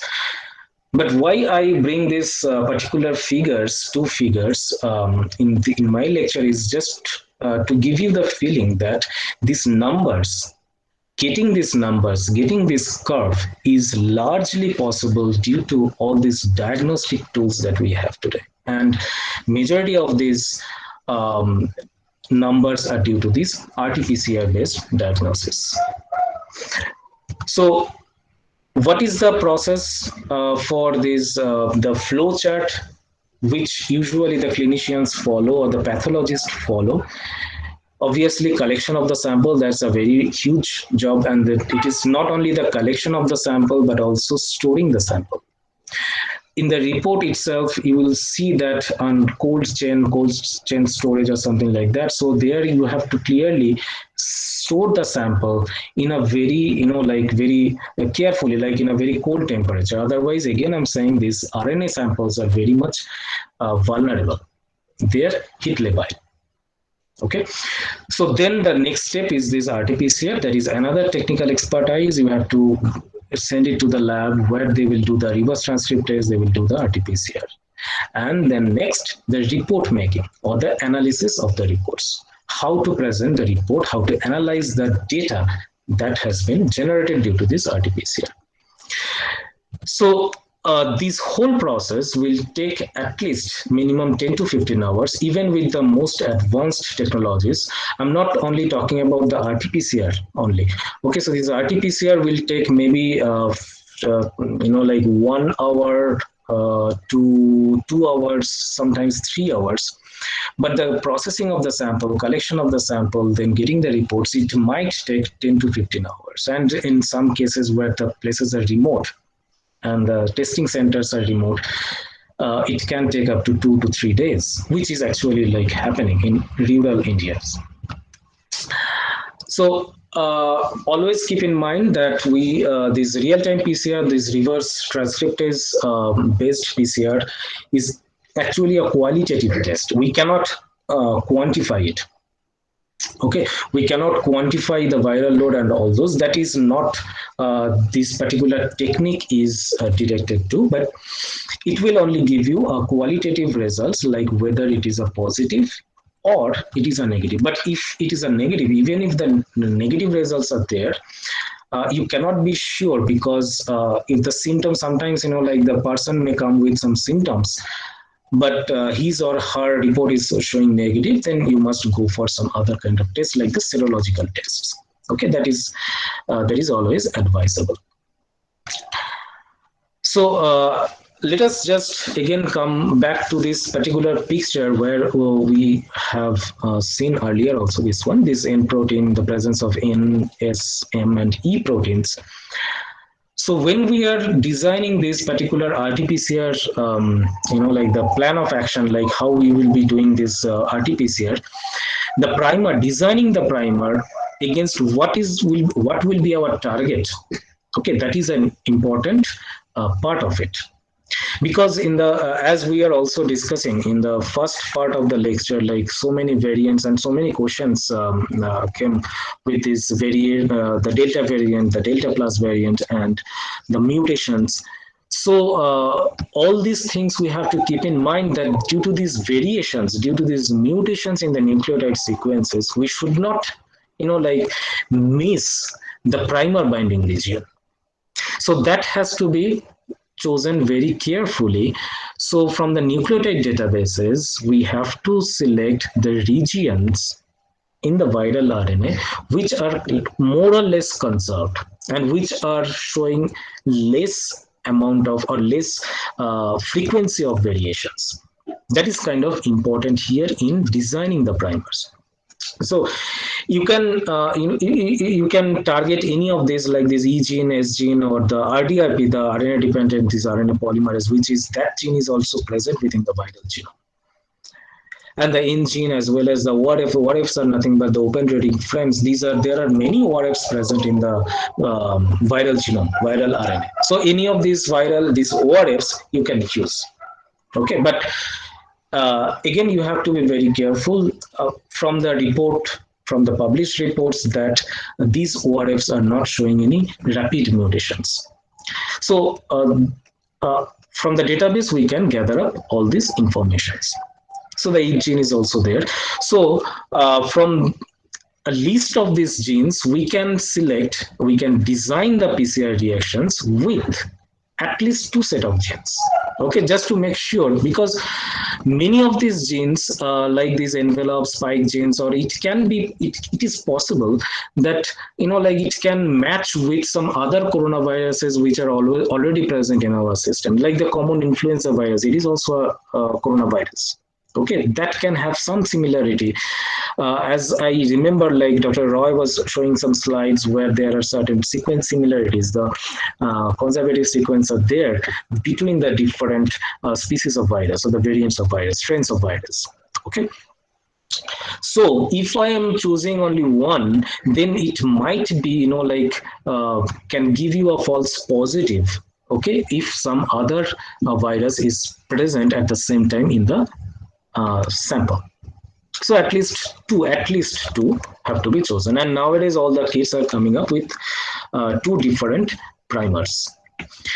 So one more thing that are an absolute need are the inclusion of some housekeeping gene primers. What is this housekeeping gene? I mean, this is the gene which will give you at least these indications that you are actually taken the virus from some infected human cell. Okay, so this is just to make sure that everything that we are doing, starting from the collection of the sample, we are doing it right. So you are also, along with the viral RNA, amplifications, you also need to do or keep at least one human housekeeping gene. Housekeeping genes are the genes which will not show any major alterations on the as the different physiological state or the metabolic state of the cell changes.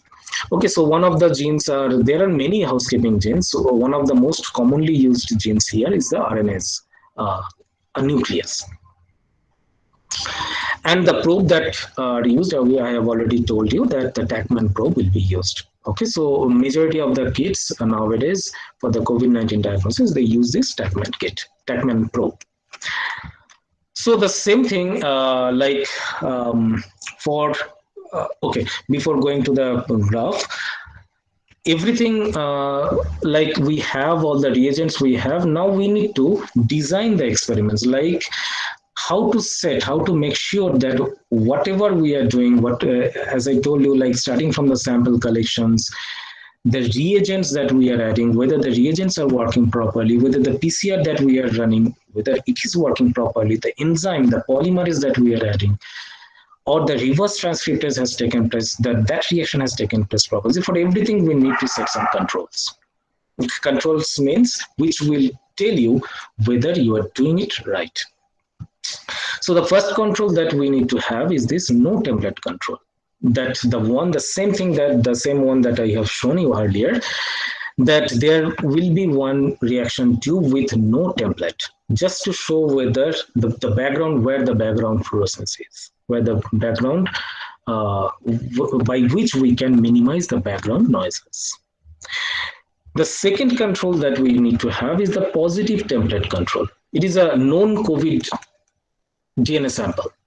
Okay, so that we can always collect, because there are so many, like the cases of the COVID-19. So we can collect the sample DNA from there, or we can collect it or we can synthesize it by the PCR. There are so many techniques available to get this particular positive template, just to see whether our primers for that COVID-19 that we have designed or we have selected is actually working. Next is the housekeeping control. As I told you in the previous slide, we need to have the primer for this particular human gene. That is our housekeeping control. Then the negative extraction control. So it is actually taken from a healthy volunteer or a patient who is like declared as negative. Maybe he has come with some other symptoms and fearing that he has got COVID, or maybe the family members have contacted COVID. Now he has come to, like check whether he has got the COVID also, but maybe he has declared negative. All the tests have declared that he is negative. So that sample we have to collect, just to make sure that, like whatever the extraction we are doing, whatever the process, the, like the RNA extractions, whatever the, the cDNA synthesis again we are doing, that is actually happening properly. So with all this control, say for example, we have taken the cDNA or the sample collected from two patients, patient 1 and patient 2. Okay, so we will see how it works here. Okay, and then I have used these two colors, this housekeeping gene as this light blue, and the gene that is the nucleocapsid gene, the N gene, as this red color. Okay, and we have used the samples from two patients, patient 1 and patient 2. Patient 1, all the lines that I'll be showing here will be presented in a solid line, and the patient 2 will be in a dashed, the dotted line. So now when we are, like running the PCR, again for the no template control, it will be flat, seeing which we can decide the threshold level. Okay, now our threshold is set. Now we can detect the fluorescence from the patient 1 sample and the patient 2 samples. Let us first see the housekeeping gene. Okay, so ideally in a typical case, from both the patients, the housekeeping gene should behave almost similarly, because they are both the, like the patients, they are human beings. So they are close, their housekeeping genes are close. Obviously, they are not equally matched. Their levels will not equally match. So the cycle number at which each one of these patients' housekeeping gene fluorescence will cross the threshold, I will get the CT value for their individual housekeeping gene. Okay, so next, when I'm getting from the patient one, I'm getting this kind of curve. I'm getting the curve which is appearing like this. Obviously, it is appearing a cycle number which is much less than our housekeeping gene. Fine. Now, what will happen for the patient two if it is going like this way, much longer, like much more cycle numbers is needed to for this particular sample to cross the threshold. So what is the difference here? We are having that this particular sample, the dotted line red one, that means the dotted line corona gene, this N gene is actually cross the threshold at a very later cycle number. Whereas the red line, that means the corona gene or this N gene from the patient one has crossed the threshold at a very early cycle number. And this is their CT values. Okay, for the housekeeping genes, it is almost from both the patients, it is almost at the same level. Now, with our previous, like the knowledge that we have, or with the, like the informations that we have seen in the previous slides, if I am asking you to the audience, like, can we predict from this particular nature of the line diagrams or the fluorescence values, can we predict which of these samples is positive?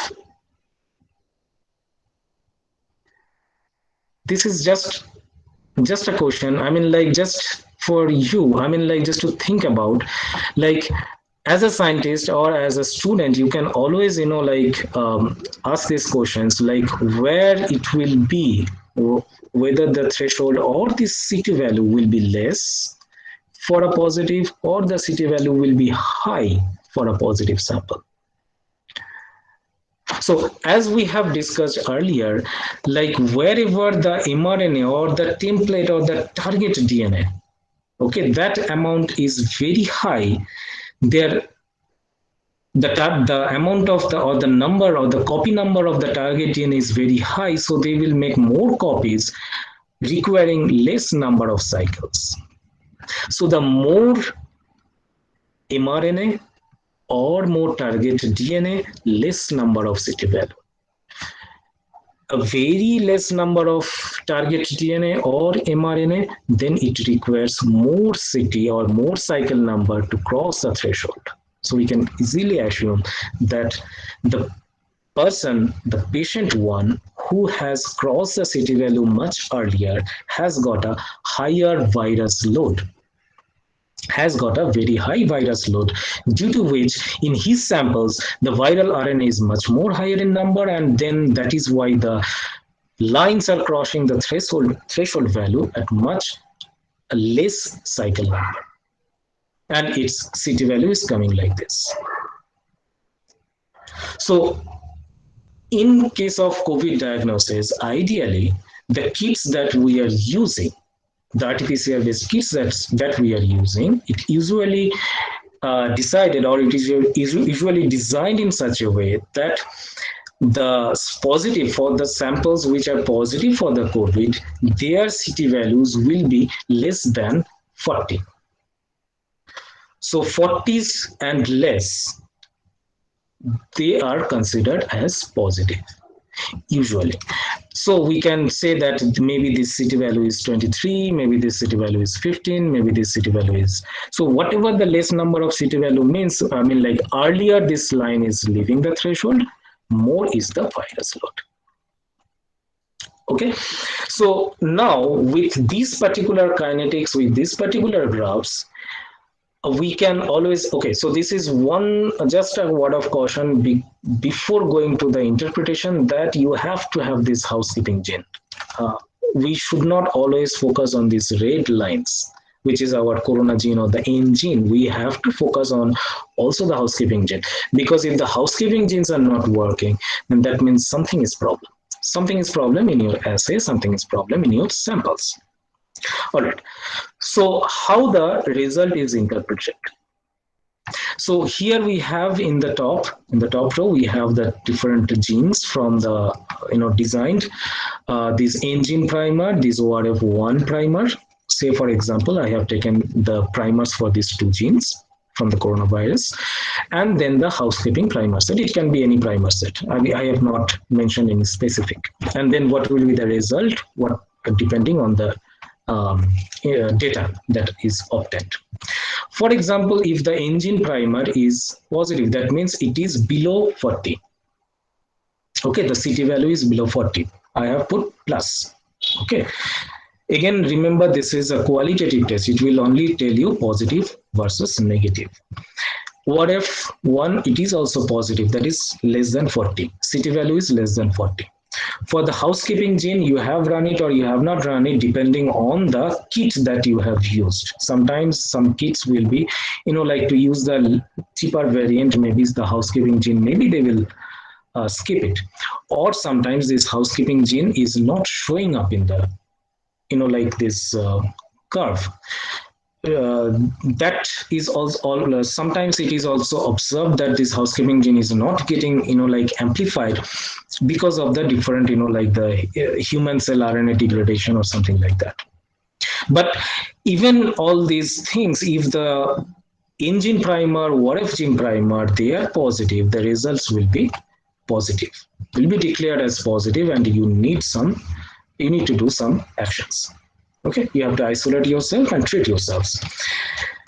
In the second case, if only one is positive, either engine or ORF is positive, okay, the other one is negative, then what you can do, and in that case, if the housekeeping gene, the same condition, whether it is positive or negative, the case is declared to be indeterminate. So these are the terms that are used by the clinicians. So the SARS CoV-2 indeterminate. Okay, so because only one is positive, so there are chances that maybe some other coronavirus are present in the system. They can be, like showing up the peak. It can be cross-contaminated. So it is indeterminate. Check it again. Check it again, because one is positive. Okay, do not take chance. Check it again. Next, if the engine is negative, ORF is also negative, but the housekeeping is positive, in that case, you are safe. The patient is safe. It is negative case. SARS-CoV-2 is not detected. But still, you have to report to the health authorities, citing that, because that report will calculate the positivity rate, as we all know.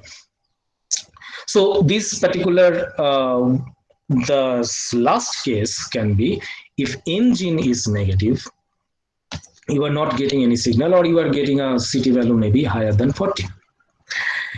Your ORF, the second corona primer, that is also showing the negative or higher than the 40.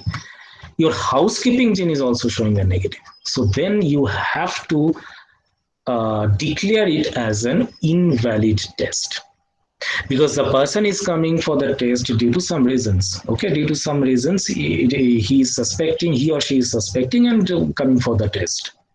But if the housekeeping is also coming negative, then there is some problem with the test itself. The result will be declared as invalid. Do it again.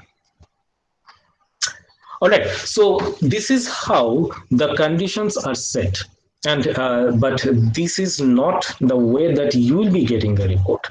Okay, this will be with the clinicians and the data interpreters, data analysts.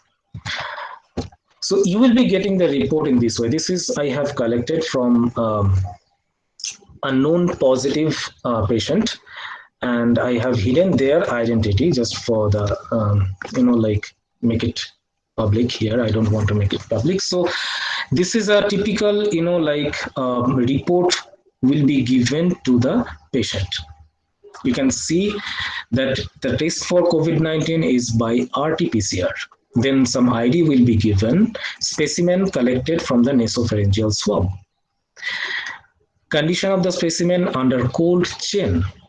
Okay, so it is kept under cold chain because you will be doing the RT-PCR. The method RT-PCR open system. This open system and the closed system, I don't know how many of you have seen this particular report, but it will be mentioned there. Majorly, this is the open system, which is the cheapest variant of this RT-PCR machine, the thermocycler. Okay, there is closed system where, as we are discussing this reverse transcription and the real-time PCR, so these are two separate steps. Okay, so the reverse transcription can be done first and then in a separate setup, and then the prepared cDNA will be transferred to the second setup where the thermocycler is, and then the real-time PCR will go on. But here, for the closed system, actually, like both the process steps, like the reverse transcription and the PCR, will be done in the same machine. You just need to feed the system with the sample. Okay, the system will take care of the rest. It will just give you the results, preparation of the cDNA and everything. So majorly it is the open system where majority of the clinics are using, because these are little less expensive. And the remarks will be given as the CT values, in terms of CT values. The same gene that I have shown in the example before, N gene is coming as 19.3, ORF1 AB gene, there are different regions of the ORF, and this is, they have used the primer for the ORF1 AB gene, and it is showing the CT value as 22.4, much less than the 40 CT value marks. Right, so this is how a typical, like by doing a real-time PCR, you can get the report. For a negative individual, nothing will be mentioned in the below section, only negative will be mentioned. All right, so now we are almost coming to the end of this lecture. So before ending this lecture or concluding this lecture, apart from this real time, there are certain other nucleic acid based testings are there. They are still under developmental phase. Although they are not totally dependent on the PCR based techniques, but there is another technique by which also you can amplify the nucleic acids, this RNA and the DNA. And that is a very popular, now getting a very popularity, getting much popularity because of its less expensive in nature. Okay, so the first one is this. So that particular like reaction is known as the isothermal amplification. For this PCR, you have to change the temperature. Okay, I have skipped that part, but in the PCR, you have to change the temperature in different in a particular cycle, 3 different temperatures. But this particular approach, they do not need the thermocycler. They can be done within a single temperature isothermal condition.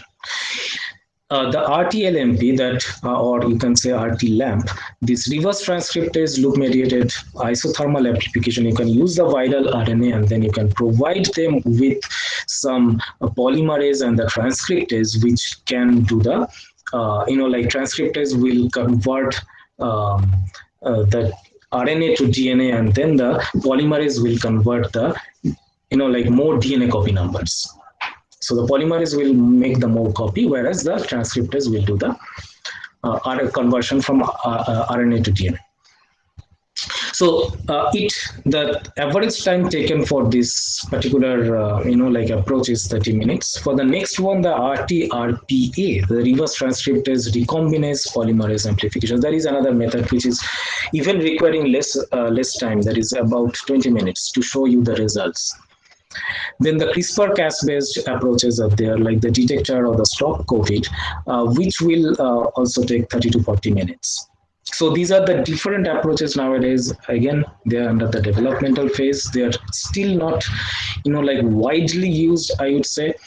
Although these RT-PCR, the real-time PCR, they are much more expensive than all these isothermal amplification-based approaches. And those real-time PCR-based techniques, they require much more time, and then the expertise you require, and then the instrument, reagents, everything is costly over there. So once these particular isothermal amplification approaches are getting, like more accessible to us, I think the diagnostics will make a swing. I think it will change its dynamics.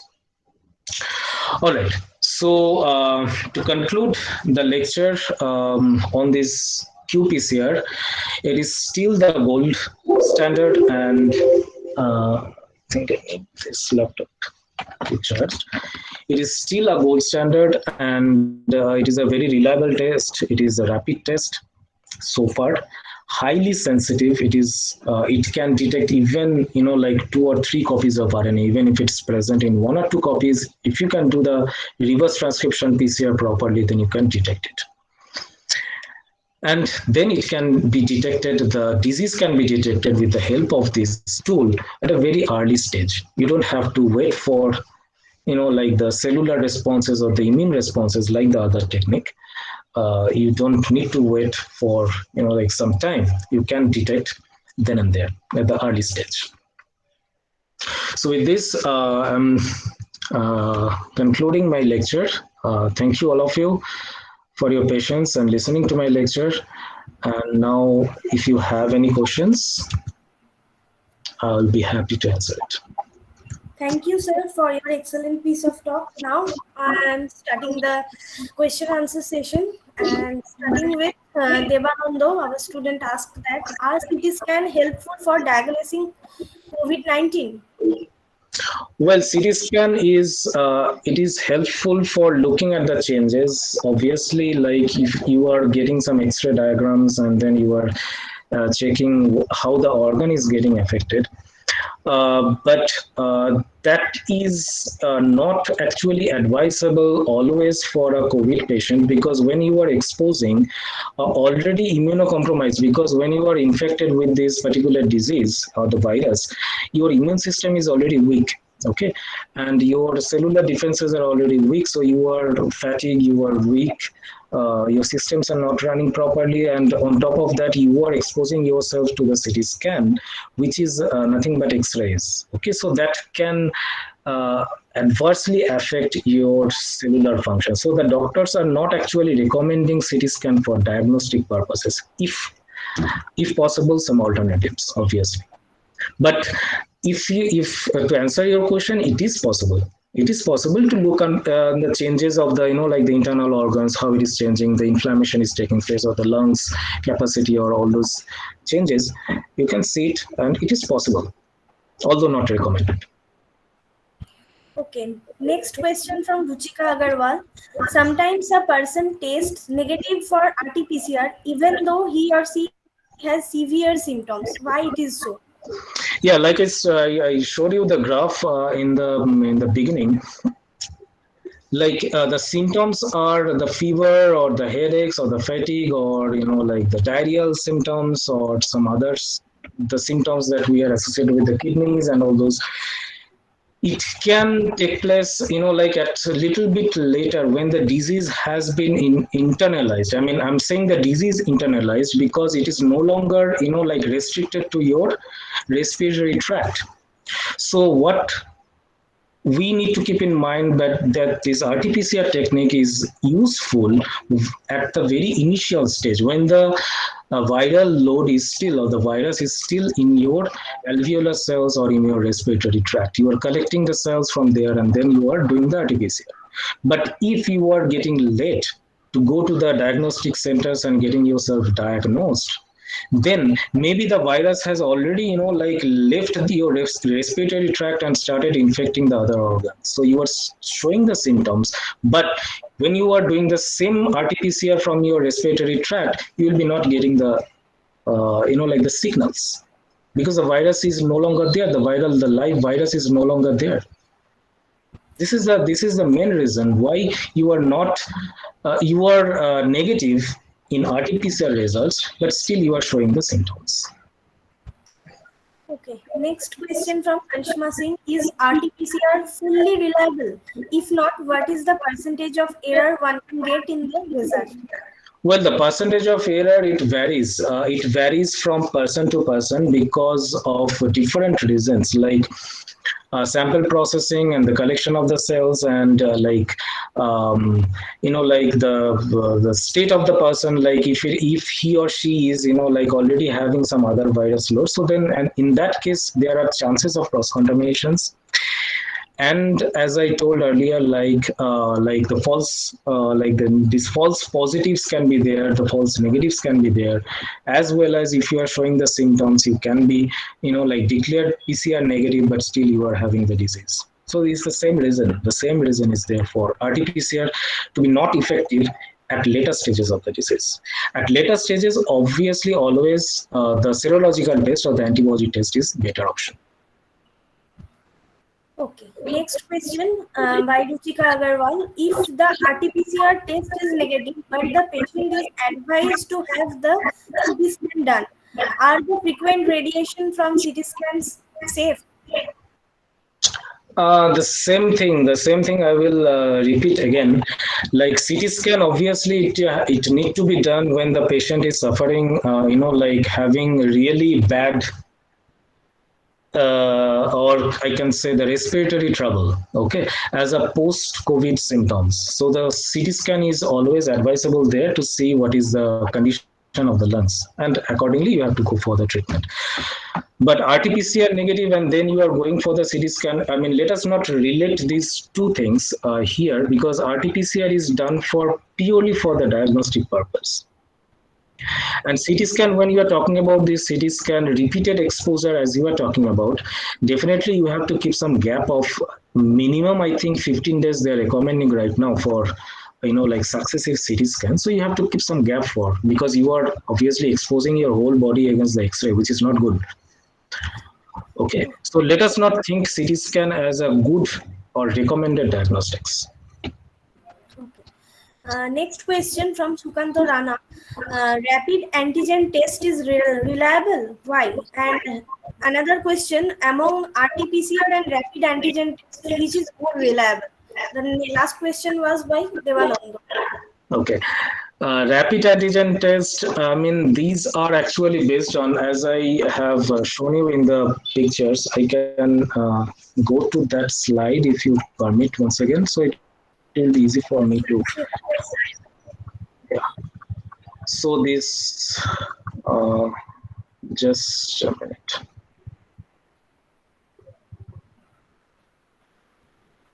So in this figure, where is that one?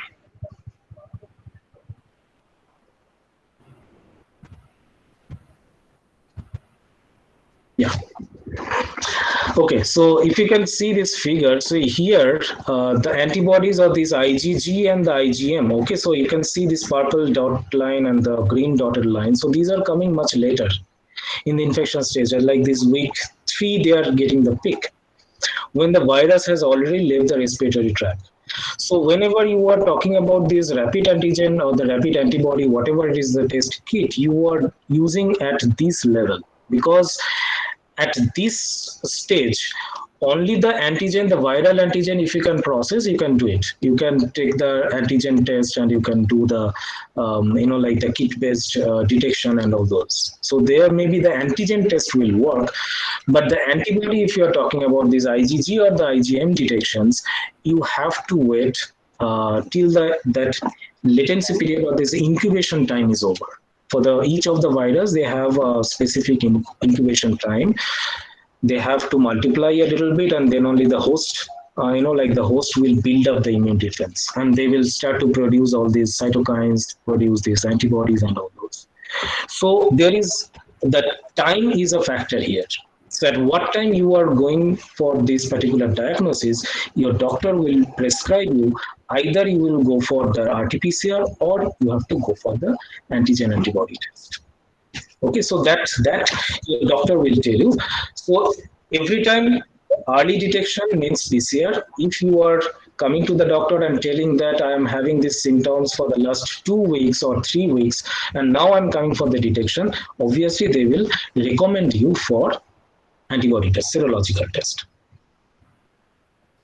Okay, now we are very sorry that we cannot take questions anymore because our time is limited. And now we will definitely arrange this type of session in near future. And I am requesting Dr. Shrita Ghosh, our convener and faculty of our Department of Zoology, Bidhan Chandra College, to convey the vote of thanks.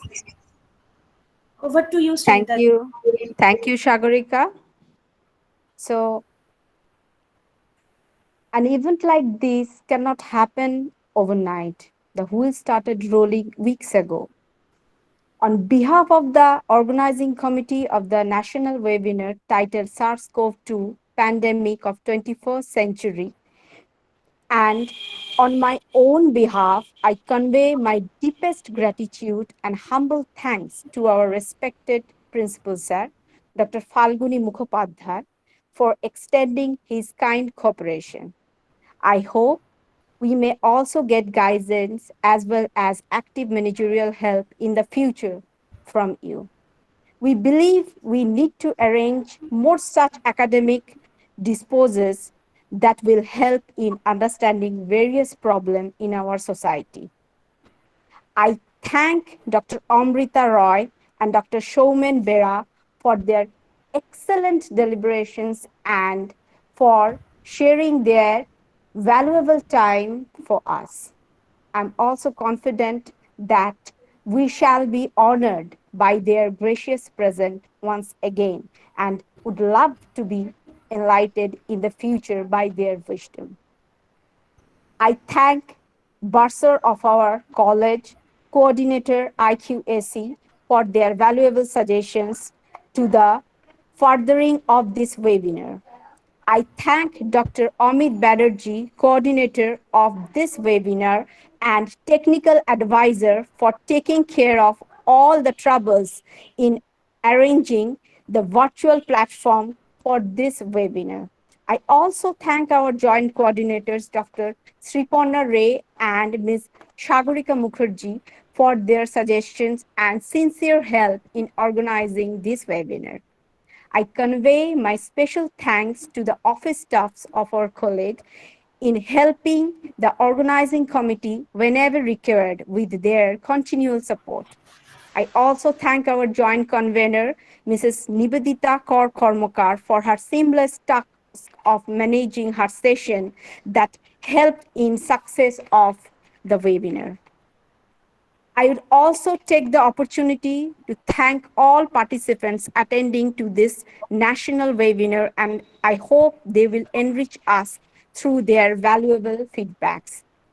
I, Dr. Srinita Ghosh, hereby declare the closing of the one-day national webinar with the end of this valedictory session. Thank you all once again, and please take good care of yourself and stay safe.